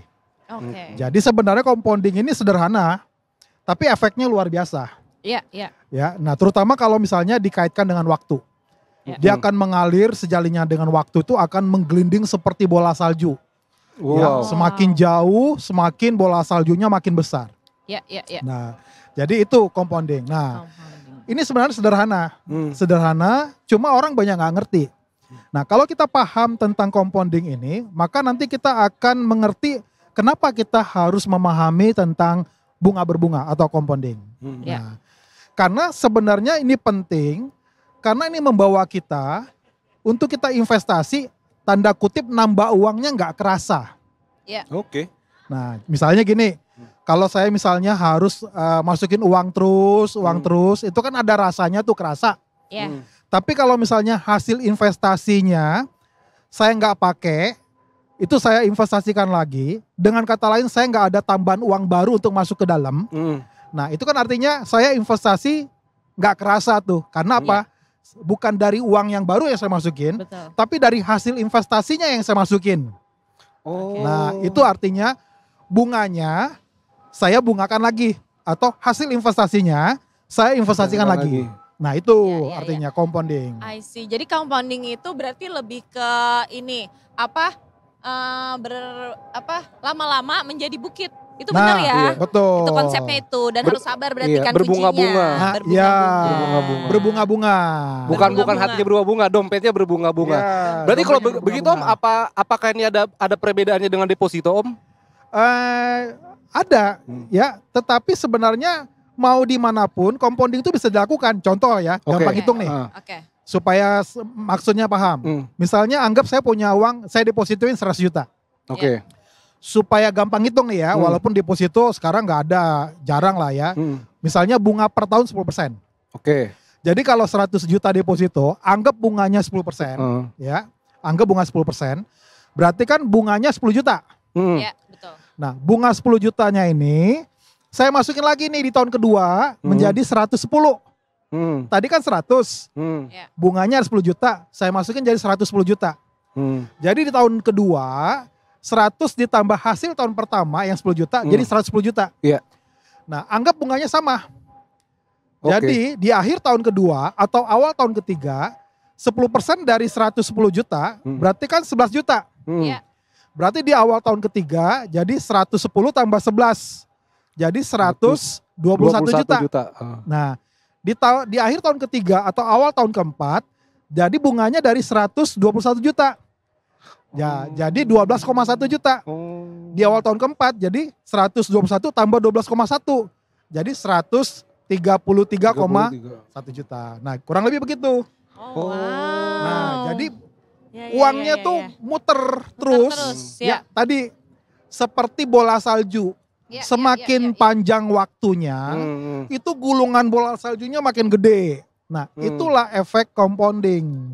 Nah, nah berarti kalau untuk memaksimalkan metode compounding ini nih Om, gimana caranya? Nah, caranya kita mesti paham. Kalau compounding ini sangat maksimal kalau misalnya dikaitkan yang utama, unsur utamanya adalah waktu. Waktu. Nah, jadi kita mesti tahu compounding itu pangkat. Jadi pangkat. Jadi kalau rumusnya itu 1 plus R pangkat T. T-nya waktu. R-nya bunganya. Nah, R-nya bunganya. Return. Nah, gampang hitungnya gini. Anggap 2. Ya. Kalau linear, ya, kalau compounding itu eksponensial. Kalau linear 2 kali 5 itu 10. Kalau compounding 2 pangkat 5 itu 64. Nah, jadi kalau linear 2 kali 2 4. Kalau pangkat 2 pangkat 2 4. Kalau linear 2 kali 3 8. Kalau compounding 2 pangkat 2 4. Pangkat 2 lagi 16. 4 pangkat 4. Pangkat 2 lagi jadi 32. 4. Jadi 2 pangkat 4 32. Kalau 2 kali 4 8. Nah, kalau 2 kali 5 10. Kalau compounding 2 pangkat 5 62, 64. Nah, sekarang kalau kita ambil waktunya makin panjang nih 10. 2 kali 10 20. Betul. 2 pangkat 10 1024. Ya. Jauh nggak bedanya? Jauh banget Om. Jauh banget. Itu yang dibilang compounding. Nah, compounding menjawab pertanyaan Mbak Poco tadi, unsur utamanya adalah kita harus investasikan sesegera mungkin. Artinya apa? Ada faktor waktu di situ yang sangat mempengaruhi. Yang tadi kita udah bahas.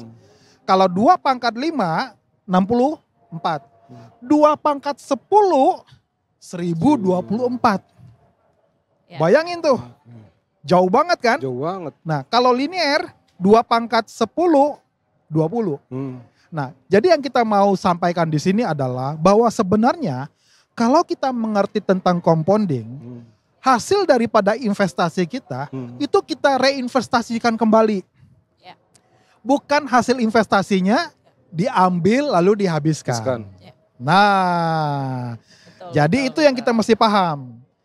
Ya, kalau misalnya saya deposito 100 juta, hasilnya misalnya 10 juta, saya habisin. Tahun kedua tetap 10 juta. Iya. Tahun ketiga tetap 10 juta. Iya, betul. Tahun keempat tetap 10 juta. Tapi kalau tadi compounding, tahun keempat bunganya udah 13 juta. Nah, itu loh. Pokoknya karena nambah. Dari mana nambahnya? Dari hasil investasinya dimasukin lagi. Itu namanya compounding. Bunga berbunga. Bunganya saya bungain lagi gitu loh. Saya masukin lagi untuk diinvestasi. Hasil investasinya diinvestasikan lagi. Nah itu. Tapi menarik banget sih. Cuman aku punya pertanyaan. Ini kan banyak banget Gen Z belajar berinvestasi. Ya. Apakah compounding ini cocok buat yang baru belajar berinvestasi? Ya sangat, karena ini dasar. Jadi kalau misalnya kita ingin mengerti bagaimana compounding ini bisa membantu kita untuk memaksimalkan kayak tadi bola salju. Jadi kalau dia larinya bolanya hanya segini, paling bulatnya segini nih. Tapi kalau makin ke sana bulatannya makin besar. Betul. Nah, artinya apa? Waktu itu sangat menentukan. Artinya apa? Kalau misalnya saya bunganya saya ambil terus, hasil investasinya saya ambil terus, saya nggak investasikan kembali, saya nggak reinvestasi kembali, pasti nanti efek antara Gen Z atau pemula yang paham dengan pemula yang nggak paham tentang compounding, pasti hasilnya berbeda. Karena yang satu bolanya segini terus, yang satu bolanya makin besar. Yang satu tersenyum di akhir. Yang satu tersenyum puas. Tersenyum puas. Namun apakah compounding ini punya risiko juga Om? Ada, makanya jadi yang pertama tadi kalau kita mau compounding yang pertama adalah sedini mungkin karena faktor waktu. Makin panjang ya. Jangka panjang. Nah, lalu yang kedua, hasil investasinya direinvestasikan kembali. Itu yang kedua. Nah, yang ketiga jawab pertanyaan Mas Afif. Bahwa tetap ada risikonya. Jadi kita mesti tahu untuk compounding ini kita harus memilih produk yang sesuai. Ya, produk yang sesuai. Nah, artinya apa? Kalau misalnya bunganya kecil, ya, itu hasilnya juga pasti nggak sebesar dengan bunga yang besar. Ya. Nah, tetapi juga ingat bahwa bunga yang besar ini juga biasanya ada masalah faktor lain kita bisa ingat. Contoh, kalau untuk waktu yang panjang kita bicarakan kalau compounding unsur yang paling utama faktor yang menentukan adalah waktu. Seperti bola salju, makin jauh dia melangkah, berjalan, bolanya makin besar, berarti unsur waktu yang paling utama kan? Nah, berarti kita mesti mencari produk apa yang sesuai untuk jangka waktu yang panjang. Nah, dalam hal ini reksadana saham atau saham. Kalau mengerti tentang saham, beli langsung aja reksadana saham. Kalau nggak ngerti dengan sahamnya, ya beli aja reksadana saham. Ada fund manager MI yang mengelola portofolionya. Jadi yang sesuai untuk waktu yang panjang adalah saham. Tinggal pilih di sahamnya, beli langsung, atau kalau nggak ngerti sahamnya, beli reksadana saham. Seperti itu. I see. Dan itu dua-duanya ada di investasi. Wah, itu dia. Yang penting tuh. Penting itu. Iya, ya ada kan? manajer investasinya juga berarti Om yang bisa ditanya-tanya pasti kan? Iya dong. Iya. Karena itu penting loh. Karena kalau misalkan orang awam tuh bingung kayak, tapi takut. Nah, gimana ya caranya? Kalau mau beli sahamnya tinggal cari saham-saham yang bisa rutin memberikan dividen yield yang bagus ya. Misalnya saham-saham bank-bank besar ya. Atau saham-saham yang untuk jangka panjang consumer good yang kita lihat semua orang pakai. Dan terbukti misalnya dia kasih yield yang menarik gitu ya. Sangat menarik ya. Nah sangat menarik. Tapi kita harus tahu bahwa compounding ini adalah salah satu cara untuk kita bisa memaksimalkan hasil investasi kita seiring dengan waktu seperti bola salju, semakin panjang dia berjalan, gulungannya makin besar. Betul. Kalau bisa segede gedung ini gulungannya, saya mau Pak. Nah. Ya siapa yang nggak mau? Tapi kan kuncinya harus itu tahan, sabar. Iya, sabar. Karena kan sebenarnya yang paling susah menahan. Tahan, sabar, karena jangan ambil hasil investasi, masukin lagi. Itu paling sulit. Apalagi kalau lagi hijau kan kayak iya kan. Atau kayak kalau cewek-cewek aduh pengen beli apa gitu. Ambil deh, ya udahlah kan cuma bunga ini. Betul. Kadang-kadang tuh mindsetnya lebih ke situ. Kan cuma bunganya yang diambil. Ada satu yang menarik. Gitu. Kalau misalnya tadi kan kita investasikan lagi kan hasilnya kan. Iya. Nah sekarang di investasiku itu kita bisa investasikan lagi tuh poin. Di mana poin ini kita dapat dari belanja di Transmart, belanja telur, beras, belanja kebutuhan pokok yang di Transmart itu dapat poin. Saya pakai kartu kredit Bank Mega, saya dapat poin. Ya. Lalu misalnya saya belanja di Coffee Bean, saya dapat poin. Poinnya itu saya bisa investasikan lagi. Jadi yang saya reinvestasikan lagi itu bukan hanya hasil investasinya, tapi dari poin hasil aktivitas saya, spending saya, itu bisa saya investasi dari aktivitas. Saya bisa ini. Nah itu menariknya. Dan itu tuh yang kita lakukan hari-hari. Kalau misalkan belanja bulanan, dapat poin, ngopi-ngopi, dapat poin, itu dia. Jadi gulungan bola saljunya makin gede gitu loh. Iya. Karena saya belanja, semakin besar saya belanja, dapat selama poin, di grup Citicorp, dapat poin. Nah poinnya saya bisa investasikan lagi gitu. Nah iya itu emang paling menarik sih. Tapi nah ini kita juga sekalian juga nih mau ngebahas tentang pendapat netizen di story Instagramnya detik.com. Gitu kita lihat ya apa nih yang dibahas sama netizen-netizen kita, silakan. Nih tips-tips bisa nabung atau investasi versi kalian gimana? Cara cepat kaya dalam 6 bulan gimana? Tuh, ada yang nanya, cara cepat kaya dalam 6 bulan gimana? Cara cepat kaya dalam 6 bulan. Nah, kita mesti tahu bahwa ketika kita misalnya mau kaya ya, cepat kaya gitu ya. Nah, ini kalau kita bicara 6 bulan ya, ukuran kaya ini mau berapa besar? Itu tergantung itu semua ya. Tergantung ya. Kalau kita bicara di investasi, itu ada namanya high return, berarti high risk. Ya. Artinya, saya kalau misalnya mau uang saya, misalnya saya mau 10 juta nih. Ya. Mau jadi misalnya jadi 30 juta. Ya, berarti dari 10 juta ke 30 juta, berarti kan returnnya 200%. Yes. Itu udah nggak mungkin, deposito nggak mungkin. Reksadana juga nggak mungkin. Ya. Saham juga mungkin saham-saham yang multi bagger, ya. Tapi mencari saham multi bagger ini nggak mudah, ya. Jadi kita mesti tentukan dulu ukuran kaya ini luas, ya. Jadi tentukan return yang kira-kira masuk akal berapa, ya. Nah, kalau 6 bulan return yang masuk akal kita misalnya ambil di saham misalnya 3% per bulan. Ada yang bilang mampu, ada yang bilang nggak mungkin, ya. Ada yang bilang 10% mungkin per bulan. Ada yang bilang nggak mungkin. Nah makanya ukurannya dulu harus jelas. Kalau 6 bulan, kalau untuk misalnya kaya, tentukan dulu definisi kayanya seperti apa. Ya, kalau misalnya dari 10 ke 30 juta atau ke 300 juta, nah itu saran saya belajar dulu tentang investasi itu apa. Ada high risk, high return. Ya, semakin resikonya returnnya tinggi, semakin resikonya makin besar. Makin besar. Itu iya, betul. Oke, next question apa ya? Coba. Gaji UMR mana bisa nabung? Wah, tanya, gaji UMR mana bisa nabung? Coba. Ya, gaji UMR. Kita ambil Jakarta berapa sih gaji UMR? 5,2 ya? 4 ya? 5,60. 5 juta 60. Anggap 5 juta deh. Oke, 5 juta. Ya, 5 juta. Ini memang adalah sesuatu yang tidak bisa dibantah dan ada juga yang bisa membantah. Jadi kalau kita bicara UMR, ya upah minimum regional, itu udah disesuaikan dengan kebutuhan di sekitar wilayah itu. Pengeluarannya berapa. Nah, kalau seandainya memang gajinya misalnya dia nggak cukup karena memang untuk memenuhi kebutuhan pokoknya, yang dilakukan adalah dia coba tekan dulu kebutuhan pokoknya.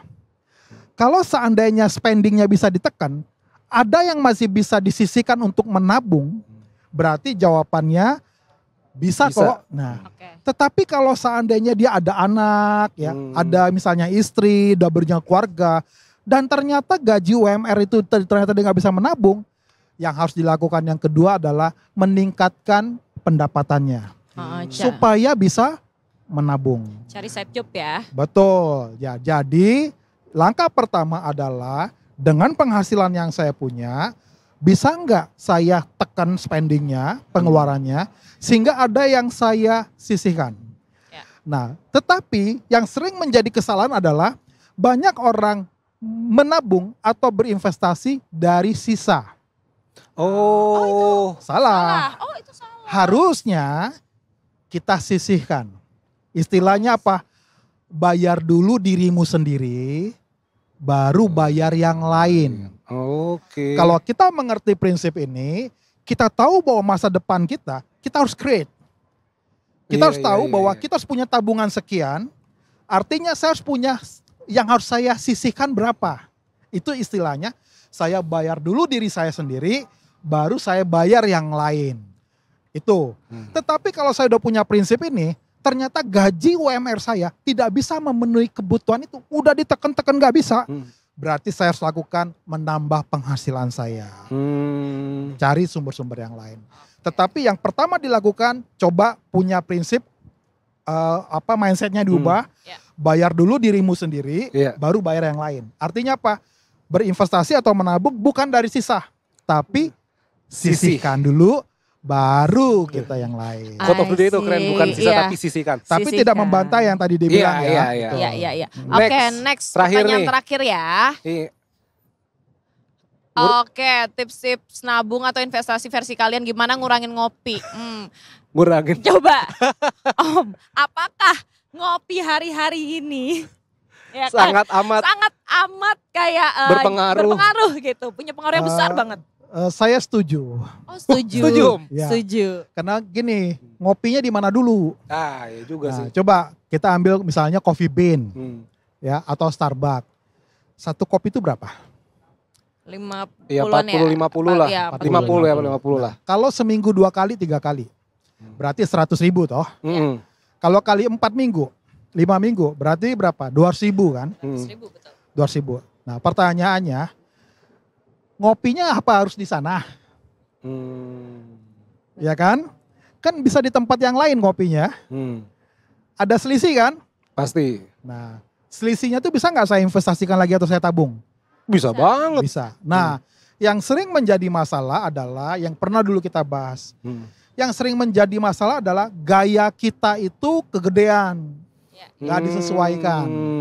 Nah, ada istilah, gaya itu berbanding lurus dengan tekanan.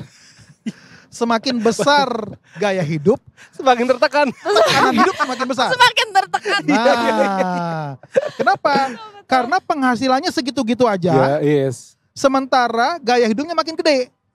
Nah, akibatnya apa? Tekanan hidup besar. Nah, kalau mau gaya hidupnya besar, tekanan hidup kecil, yang diperbesar adalah sumber pendapatannya, income-nya. Ya, nah, jadi kan rumusnya P sama dengan F per A.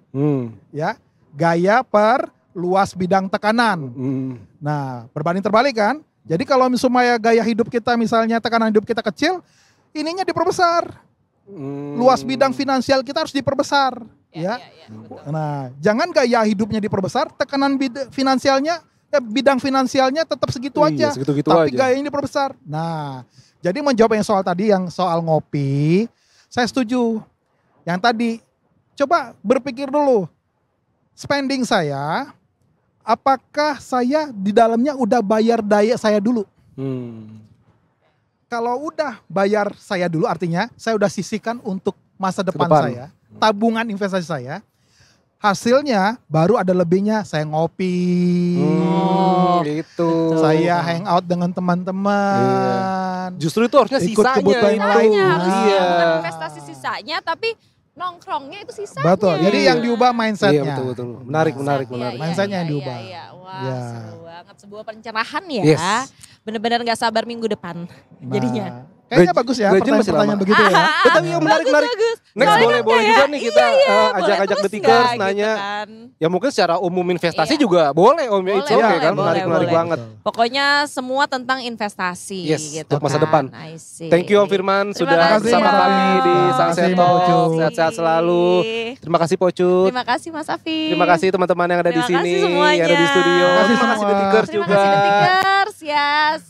Tapi kita udah di penghujung acara kita, saatnya kita pamit undur diri. Tapi kita akan ketemu lagi besok masih sama Pocut dan sama Afif. Pokoknya kalau kita ada di sini hari kalian cerah banget deh pokoknya. Ya kan, Pocut banget gitu kayaknya. Silakan Pak closing. Oke detikers. Seperti tadi Pocut bilang, udah tinggal closing aja kan.